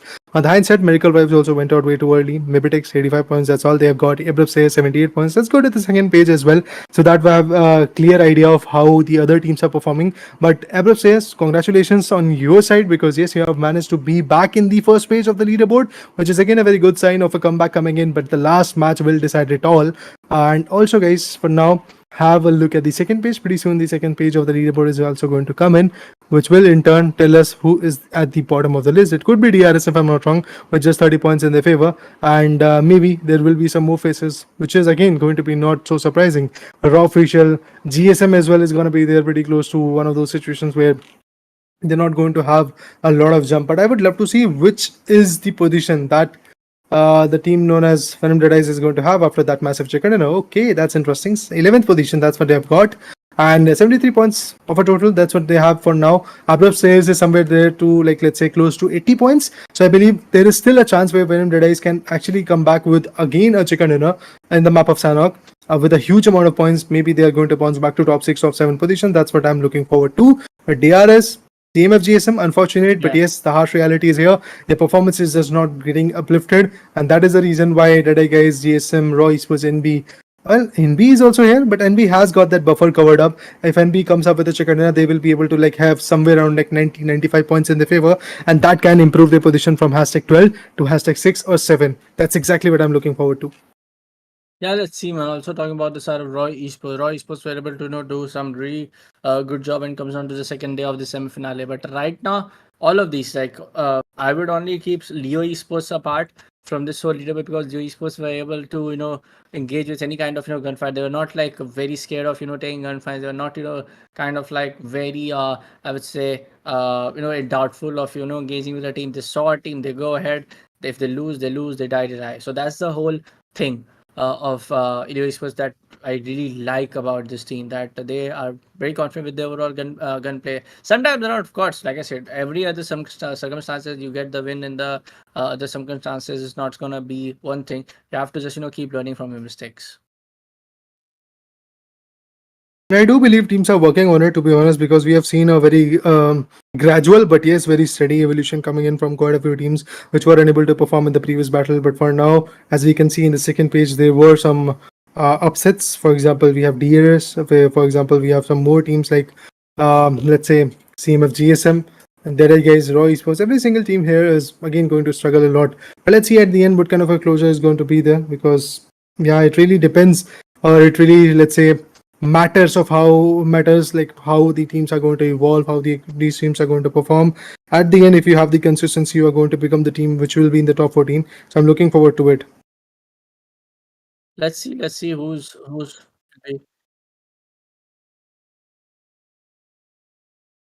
yes. So folks, we have a small update. Our match rankings is the latest updated one. Is right on our streams. It was some kind of an issues going on. Anyways, folks, these kind of things keep happening. No, other way around. It keeps some there technical difficulties. Something not always in the production hand. But anyways, now we have the Venom Deadeyes coming with 9 elimination. Even will be with 7. NBS with 8. ASL with 4. IHC with 6. MAB with 4 elimination, T2K with 4, 7 element with 4, Exelate with also 4. Baki on the other side towards the 16th position, 15th, they all have 3 or 2 kills. But I'm very much impressed with the side of HC and even B, especially also toward the side of NB Esports on how they are able to capitalize on the kills, how they are able to capitalize on the overall situations coming into in their favor. Yeah, talking about the overall standing, as we can see, 122 points is what even NB Esports is going to have. Again, excited 104, STALWART Esports 103, and that's why I was surprised. Like IHC did definitely do a job of securing 6 to 7 eliminations, and yeah, all the flaws of the leaderboards are being actually rectified, and you can see IHC Esports not at the 5th position but at the 4th position, which is again a very good situation. Again, excited definitely had the jump of their lifetime, and for Michael Webs on the other corner, again getting pushed forward to the 6th position. MABETEX is there with 89, Abras with 82. Let's go to the second page so that we have a clear idea of what is happening in the second page as well.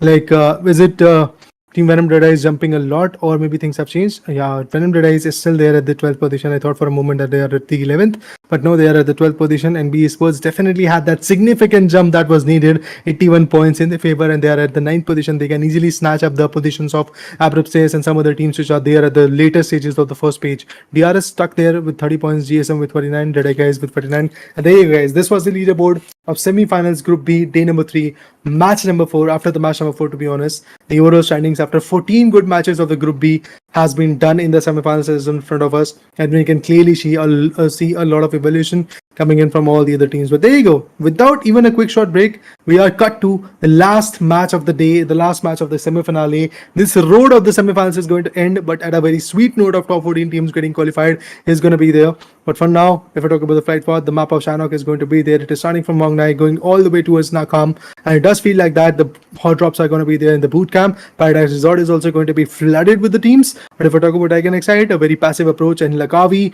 we have Painan again getting buzzed with teams like Leo could be there. On the hindsight, if I talk about the players of DRS or 7th Element, they are going to approach for this Camp Alpha Hathen region, which is again a very good situation. In the start of this whole tournament, we did saw like Ruins was one of those favorable locations where teams love to jump in, but not this time. But DRS lost their first good player against STALWART Esports, and you have to remember, guys, whenever you talk about the map of Sanhok, if STALWART is in the lobby, leave that area. Just leave that area, because STALWART has a very beautiful control of that particular.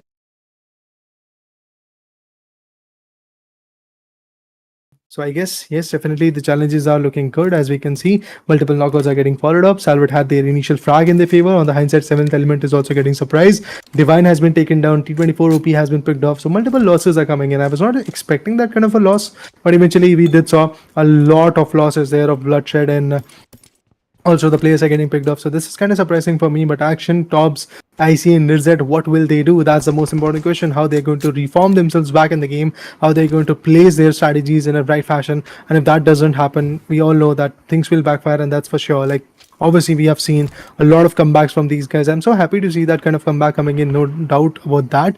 But at the end, if you are not consistent, obviously that comeback can backfire, and that's why the players from DRS are just trying to fall back from the scenario. If I talk about NB Esports, they got the first one from Deadeye, guys. That's a very crucial pick coming in, and obviously if you have that initial advantage, you can outshine, and I believe you will outshine. That's exactly what the mantra is all about. For these amazing teams, they are here to outshine each and every player that is there in the lobby. And I do feel like that the performances is looking very, very amazing for NB Esports. From the start of the previous matchup till the end of this particular matchup, they have to be consistent. They have to get at least a chicken dinner.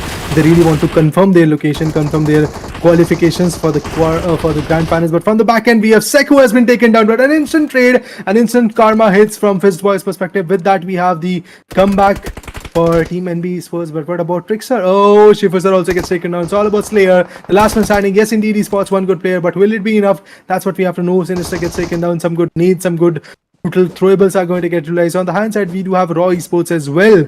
Look at them slashing their machete and taking down the players of the other team. But NB Esports, yes, they are off to a very good comeback. They have taken down the whole team of Deadeye guys, and with that, NB Esports improves their position, pushes down Abrupt Slayer from the 8th position to the 9th one. But remember guys, there is not a lot of buffer, so Abrupt Slayers can actually bounce back in the game once again. So yeah, I'm looking forward to it as well. But at the end, when you have the closure, when you have the idea, definitely the fights are going to be just so amazing. But Leo Esports is here to come up with a third party. Fighting against STALWART Esports was a dream for them. But for now, it is just not STALWART Esports. It is DRS as well coming up in a closer circuit. And they are here to punish them. They are punishing them harshly because Pyro, Top Fragger has been picked off. Lothrock is already there. Top Fragger is going to get picked off by Liquid. And this is the first, or should I say, the sweet spot where Leo is still surviving. Tops finds another one. It's Bublu who has been picked off. Oh man, this guy. Apart from being an athlete, he is a very good content creator, but for now, the content has been made by some other team known as STALWART Esports. Yeah, DRS games trying to survive upon 5 is going for the down throw, trying to take some serious fight towards STALWART Esports. No, IC will be able to punish him, but there's going to be a trade-off coming in. But it was a clear knock plus finish because there's no people surviving in from the side of DRS as IC goes down. But for now, talking about the side of T2K, full man, full squad, looking very much confident. But for now, as I can see, the side of DE and DRS has been eliminated. 2 teams have been already out of the picture. Right now, there are going to be almost 3 teams to just cross up the 100 points leaderboard. It's going to be just one last map to determine who's going to make it up for this tournament's grand finale. Right now, talking about the 7th element, they have Gokubot, Tito4, and Divine all going out of the lobby. Right now, just one single guy serving from the side of their own team, 7th element. This can go anywhere around. This can actually, but the kind of overall standings that you have might not be able to put up in the grand finale. What about also Tokusaurus, as some of the guys on Raw are still trying to eliminate him, as still trying to make up a good angle. Comes into the side of Rich. Oh, he gets one. Might be able to get 2. Of course, he will be able to, as he takes out the PPSH and might be able to do the job pretty well. Well, the possibilities are endless, and that's exactly what is going to end the killing spree of 7th element in this particular matchup. Raw officials, well, they were not fruitful in the previous few matches, but when they are bouncing back in the game, this is a very effective time. But what they have to do is get at least a chicken dinner of 35 points, then they will be comfortable. And obviously, we know 35 points is something like a dream.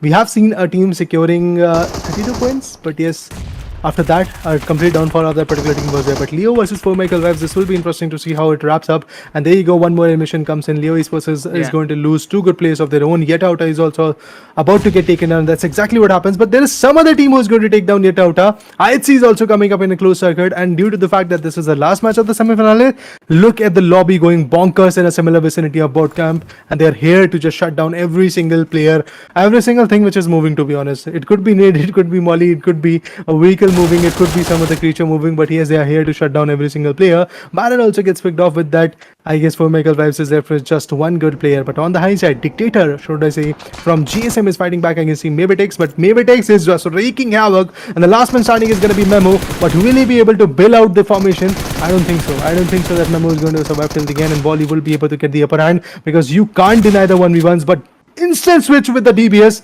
instant karma hits, and we have Mad Cat surviving back in the game. But on the hindsight, 2 good players of MABETEX are already down to their knees, so they are also awaiting the revival. But it will be a very crucial 2v3 situation once Mad Cat is back in the game. Yeah, it's going to be pretty hard. Talking about the side of STALWART, Nirz is going honkers and bonkers, dropping bodies towards from the side of Leo. Talking about the side of ASLXTC, still trying to survive upon, take some shots coming from the side of one of the players from T2K. Assassin trying to find an angle, but he backs down. He knows for a fact that there can be more than one teammate over there. But the teammates of T2K are somewhere very, very different. But that was an elimination coming into the picture, as the final guy, probably from the side of ESM, goes down. and the entire roster gets eliminated. The eliminations are definitely coming in. Abdul says they are doing a very fun job of getting those eliminations, but at the same point, they're also getting stopped by T2K. Trained to kill, as the name suggests, they're here and they're trained to do what the situation demands. So let's see what happens. Oh, another 1v1 rig definitely finds the player out of the equation. It's Mate who has been taken down. The other guy of that Mate is going to be Gangsta. But let's see, will that DBS will be Gangsta enough to put his enemy down or not? Yes, it is going to be. It is going to be Gangsta enough, and there you go. T2K gets taken down. Gangsta survives, but at the end, remember, even in eSports is also here with the DBS of their own, and there you go. What was that? A beautiful trade fire comes in. Gangsta managed to take one down from even in eSports, but in an instant, the other guys from the Mirado drops down, takes the player down, and with that, yes, even in eSports, after wreaking havoc in their own vicinity, they're here surviving in the top 10 teams. 32 players are surviving, and remember, guys, it's just the first play zone who which has been taken down, but even after that, you can clearly see multiple teams being very much wounded, and I'd see they are pretty close to STALWART Esports, they're pretty close to NB Esports, LIDOMA is pretty close to Leo, and if I talk about SKYLIGHTZ, they're also pretty close to MABETEX. So multiple team, barrage of teams are coming in the close vicinity, and we will see a very good fight, and that's exactly why we are excited whenever the map of Sanhok hits. The side of boot camp looks very much into the end game part, where a lot of teams can go towards the side of boot camp and take some fights. Pretty useful. There's going to be a few teams who are towards the side of Camp Alpha. There are teams taking a rotation towards coming in from side of Paradise Resort. We can also see one of the teams also taking in rotation from the right hand side of the circle. But right now, one of the players from STALWART Esports goes down. On the other hand, one of the players was also providing cover from the left hand side, but he's also on very close verge of getting eliminated. Applying some heavy rebuilds, but no, the shotgun will again come into the picture. But this time around, it was a submachine gun to come into the picture. But right now, there's one of the guys from STALWART Esports trying to find one. And yes, he would get one eventually, and now he can safely revive him. Maybe. Yeah, chances are immense that the revival is going to be there and stuff like that is going to be very, very impressive. And for now, I do feel like that it is going to be a complete game changer for STALWART Esports. But let's see at the end how the situation is going to work out for STALWART as well. Because Action is there repatching himself. IHC is there ripping apart every single HP that was there from STALWART Esports' perspective. But let's see how the 1v1 is going to get embellished. But Action is a very crucial player of Team STALWART Esports. Unfortunately, gets traded off, and it's a statement that has been made, like, we are coming in your vicinity. That has been made by IHC, that they came in bootcamp vicinity, they ripped apart the team who is known to reign on top of that vicinity known as the bootcamp. So I do feel like that IHC is here to make a statement, and they have already made their amazing 4 amazing eliminations, and with that they have caused a very good jump in the leaderboard. But at the end, I would love to see how SKYLIGHTZ is also going to retaliate, because that is the only team which is stopping Team IHC to be there at the third position or second position as well, because STALWART Esports is already eliminated. There is an open opportunity for SKYLIGHTZ as well. But NB Esports, they are here to shut them off, and we do remember that NB Esports needs at least 10 to 15 points more to confirm their qualification in the grand finals. Yep, and this is something that they can at least try out. Securing the VENOM in the second dinner, trying to secure in the good number of placement points.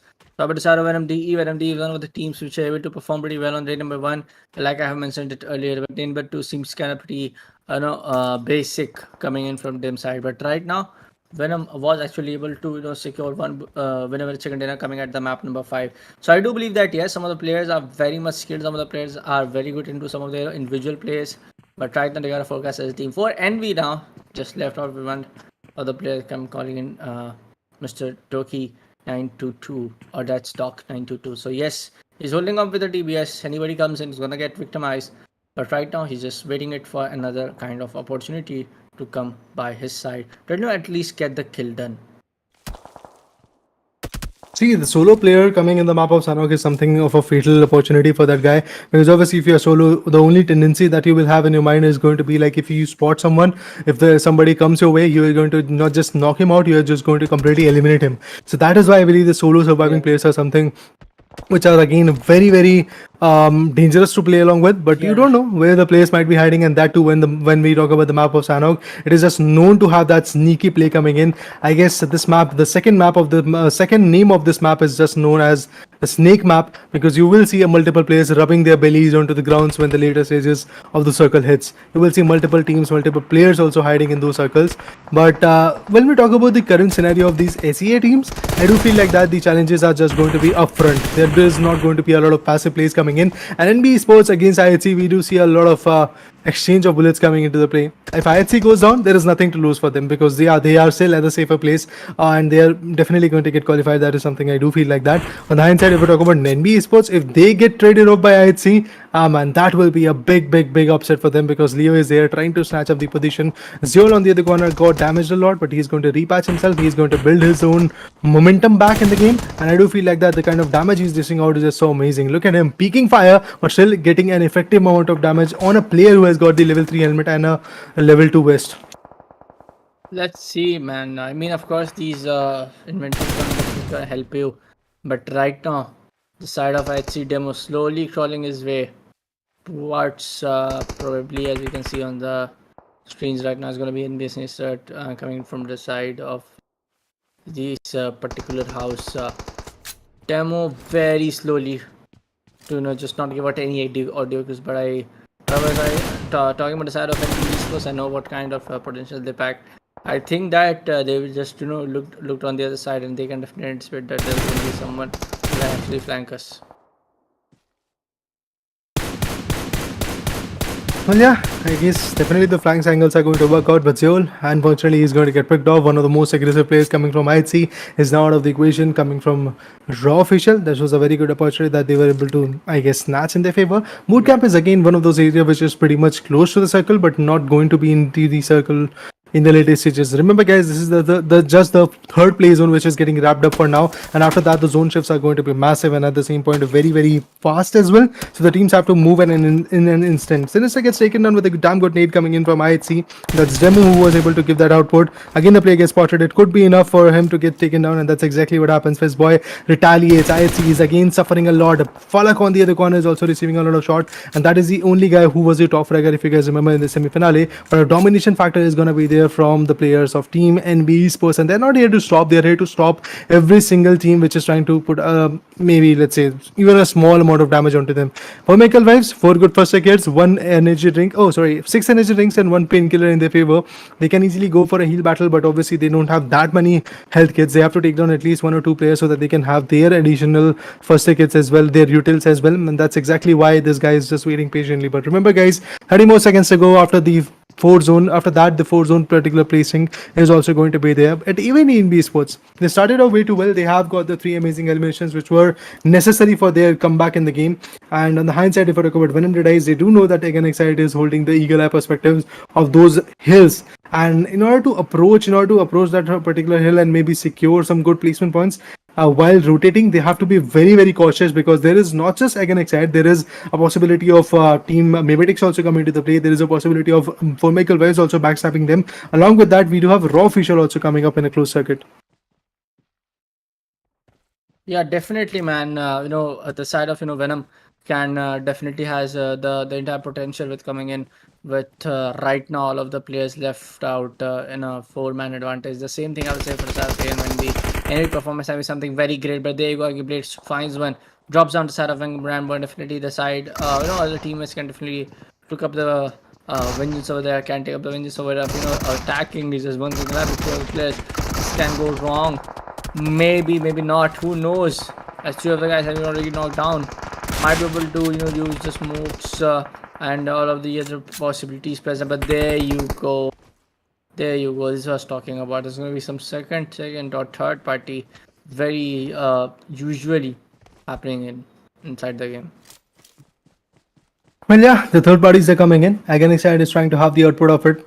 We are now left with just the top 8 teams and 20 good players are still surviving in the game. I'm definitely looking forward to see how far the end is going to be and how amazing of an elimination that will come in for now. And looking forward to see what kind of impact will be there from MABETEX's perspective. And Leo, after losing that many of their players, the last man standing of Leo official is already here, and his positioning, his movements are already heard by the players of Fomekel Vibes. This can actually backfire on him. And look at Liquid. He's just going to be very, very I guess precise, and he knows that there is no one and no possibility of a spawn of a medkit right next to a gate, and that is something, or should I say, that is someone who has placed that particular medkit, so that if you push through the gate, you are going to pick that medkit, and that's exactly what is going to backfire and exactly what happens. Fomekel Vibes is not going to survive, and now he's going to collect every single first aid kits and medkits that is there. Look at him surviving with one medkit and 8 amazing first aid kits. Heal battle is definitely going to be the metaphor for Fomekel Vibes because they are stuck at the 7th position. All they have to do is just be very, very patient,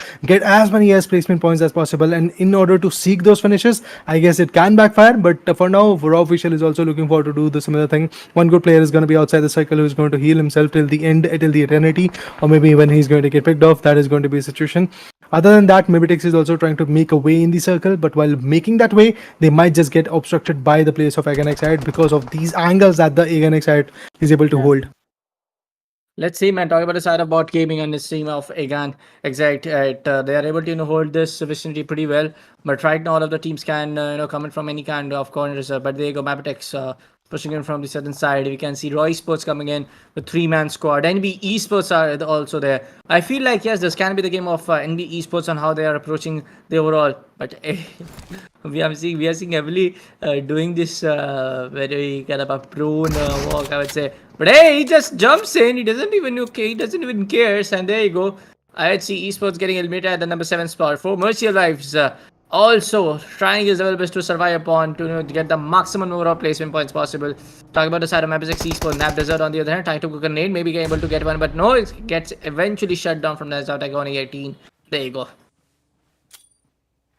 One more elimination, one more knockout. I believe IHC after that loss definitely is going to be in a very shaky corner in terms of the leaderboard. But for now, it does feel like that MABETEX is going to have a long run in this game if they are able to manage out this particular formation in their favor. And there is going to be a situation where they will come back with a revival. But before that happens, bot gaming from ESPORTS has been taken down by A1 NB Esports, and they are here to shut down every single possibility. Not just that, ESPORTS need are going to be very impactful on Desert and the other guy who was 0v2. And now from the back end, we have KC also getting picked up with that. ESPORTS survives. MABETEX gets wiped out with just 6 eliminations and 2 good position points. They're going to take a sigh of relief, but on the high side, Fomekel Vibes is still surviving, and I'm happy to see that particular team surviving, that particular guy of Fomekel Vibes surviving. NB Esports is also there and sitting in a corner surviving. Raw Official, again similar situation for them, but exactly what angle Falak was holding is now in the favor of team Raw Official and also from the favor of team A1NB, and they're doing it very fruitfully. The output is just so amazing from the corner as well. Multiple needs, multiple utils. They're still getting dumped up. I don't know which particular team is going to survive and which one is going to get taken down, but it does feel like that NB Esports can have the end game in their favor. And if that happens, man, I would be more than happy because NB Esports is a deserving team and the way they are fighting back is absolutely amazing. But for like that nade could have impacted himself, but before that happens, even NB Esports is here to shut them down as a whole. NB Esports on the other corner is also on the verge of getting destructed because now they are getting surprised from multiple corners. Not just Raw Official is taking them down. Okay, finally Raw Official is done. So now it is Raw Official versus, oh no, not Raw Official, it is A1NB versus their own subsidiary lineup, NB Esports, and against them is going to be Fomekel Vibes, which is still there outside the circle doing the heal battle. So there is no question that this guy is at least going to survive till the top 2 positions, because obviously best of these 2 teams which are there in the circle is going to survive. And 16 amazing first seconds. He has got a full arsenal of those first seconds working out for himself. But let's go back to the fight because we do see Sek has been taken down. That means a complete elimination of team NB Esports is upon us. But in order to have that to happen, it will be a very close call, to be honest. And there you go, 2v2 trade fire is going to be there. NB Esports stuck outside the circle. They are having tough time fighting back in the game. Nightwing on the other corner is also going to get surprised. This could be a complete game changer. Skits, what will you do? Because yes, your players are getting surprised. All of the players of this particular team has been shut down. NB Esports, what a comeback, man, what a comeback. I'm happy, and also the owner Boltu will be very, very happy with the performance coming in from NB Esports. And there you go, Fizzboy manages to sneak in and get the chicken dinner for the team known as NB Esports. Yes, there is one more obstacle, and that name is Fomekel Vibes' Doc92. But the fact is, the way he's healing the way he's healing himself, I don't think so the NB Esports is going to let him go that easily. And even if he gets a 1v2, it will be absolutely surprising to see that. But the fact is, NB Esports, what a job done and dusted from the corner, because NB Esports bounced back from not just the 15th position, but they bounced back from 12th position to the 7th one. And I believe after the 10 addition of the placement points will be there, they will be sitting somewhere comfortably in the top 5 positions in the leaderboard. But look at him,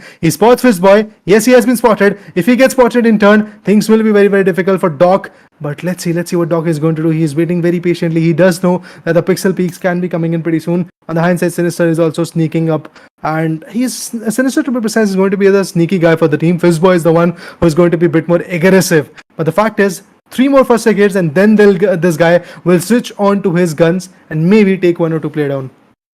I don't know, try to, go towards the diagonal part, try to diagonally dissect. I know, he knows for the fact that maybe he has a potential to, clutch it out, but just one single, just one single healable left. I don't think so. He's able to survive. Might be able to take down the side of Fist Boy. I don't think so. But hey, he gets one, possibly trying to find another one as the HP just remain. He's able to get one, but 2! Nice. He gets spotted out by the side of Sinister. There you go. Dog goes down, and the winner of the chicken dinner goes on to the favor of NB Esports. I mean, like, the battle of best coming into the final circle. A1NB, I'm very surprised to see that nobody got the chance to eliminate the side of A1NB Esports. That it was none other than the side of NB Esports, which did eliminate the side of A1NB Esports. I mean, like, NB Esports could... Pretty much the same lineup. Yeah, they've been sponsored by the same lineup, that is NB Esports. But yeah, even esports, no doubt, what a play from your corner.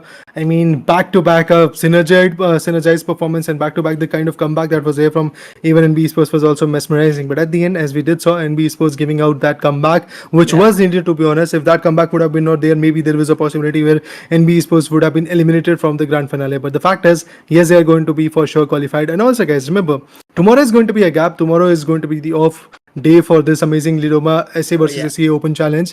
So what will you do? There will be an voting which is going to get open pretty much, I guess, after the stream gets over. You will be seeing a voting line getting open on the LIDOMA Asia page. You have to vote for your favorite 2 teams, and whichever 2 favorite teams are going to be on the top, or should I say the most favorite teams are going to be there, whichever the top 2 most favorite teams are going to be there getting a slot in the grand finals. It could be DRS, it could be maybe teams like A1NB if they decide to get disqualified. But the fact is, A1NB is the table topper of the leaderboard that we are talking about currently, the SEA region, and NB Esports also made sure to come back in the game. IHC was there, STALWART was there, ERANGEL was there. Apart from all the other teams, maybe if your team is still not being qualified, for example, if we talk about GSM, Deadeyes, Abrupt Sayers, make sure to vote for them, make sure to give them the second chance to fight back in the grand finals.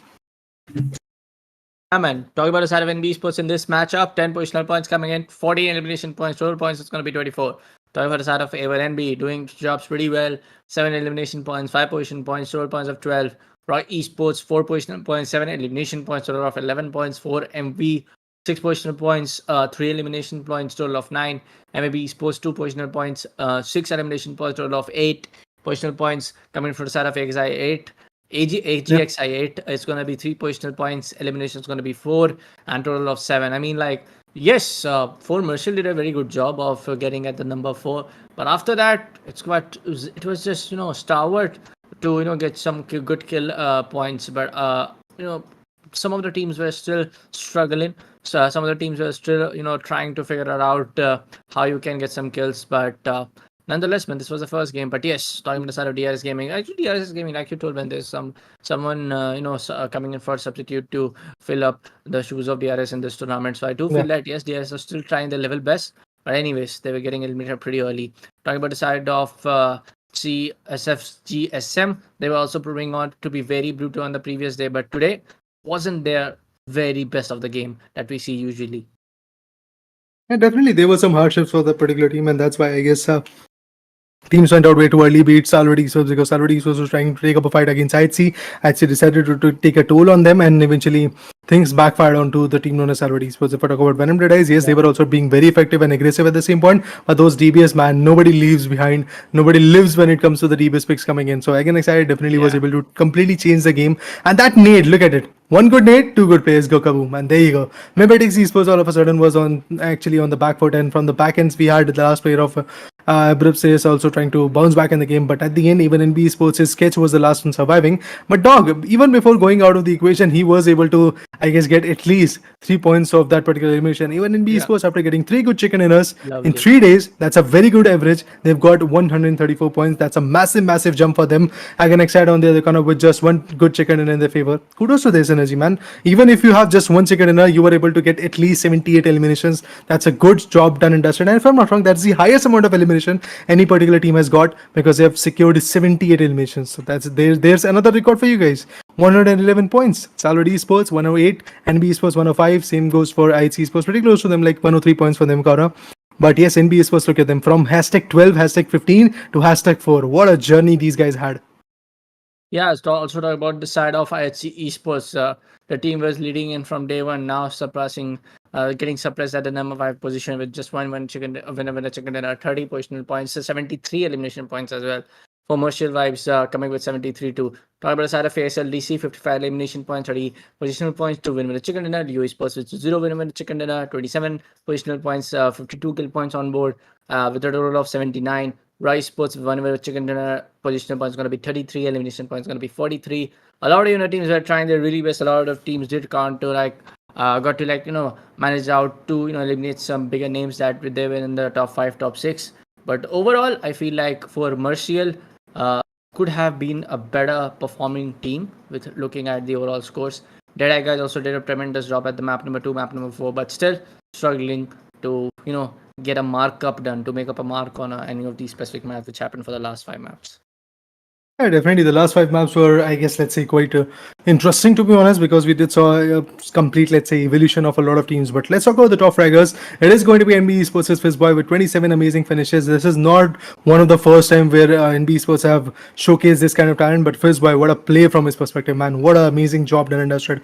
Falak definitely was a top fragger, but remember, guys, the MVP is going to get decided in the grand finals, not in the semis. Yes, this is something which is again going to give you an insight who is the one aggressive player from each and every team. For example, Fizzboy is there from MD Esports. From Aganex side, we have 2 names, Falak and IQ. That's absolutely impressive. If I talk about STALWART Esports, we have players like IC top in action, but IC is the one most fruitful player of that particular team. From even NB, we had Sinister. Yes, today Sinister was not there in the roster of that even NB team, but still, Sinister is one of those players who is just the absolute lovable guy from their own region. He is the most fan favorite player, to be honest. We have seen it. We have, I guess, been proven that this is the guy who is the go-to member for his region. But to be honest, the way this whole LIDOMA Asia SA versus SEA Open challenge started in the quarter finale, we did saw a lot of teams trying to go very aggressive in the initial day. But after that, a very calculative approach came in. Exactly that's what was happening in the semifinals as well.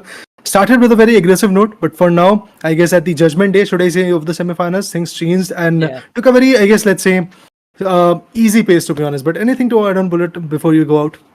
I mean, like, it was my first time experiencing, South Asia, teams battling out against Southeast Asia. I was very much impressed what kind of, gun gameplay they carry. I was very much impressed with the tremendous clutch potential and with their individual plays. Usually in BR, sometimes around going in for individual plays, that punish you a lot, especially in a lobby like this. But I was surprised to see some of these individual plays coming into their favor, especially because someone from the side of STALWART, T2K, one of the players from T2K were able to do it pretty well. So yes, I was kind of like having the honor to be over here. I mean, like, having the experience to cast some of the best teams in the region of SA and SCA. Thanks to you, thanks to LIDOMA Asia for having us over here. But now, folks, for now, folks, I guess we are done for the semi-finale day. We are done with all maps. We're gonna take a huge break. We're gonna say goodbye to you. Thank you so much for tuning in to the Loco app. Thank you so much for tuning into LIDOMA Asia on the YouTube. Make sure to like the stream. Make sure to subscribe to our YouTube channel. As always, spread the love, spread the happiness. It's gonna be Bullet and Rita signing off. See you tomorrow. Actually, not tomorrow, or the next day. Day after tomorrow. Day after tomorrow, you will get the update on the socials. Make sure to follow LIDOMA Asia on all the socials. As always, spread the happiness. Happy game, everyone. Bye bye, and see you.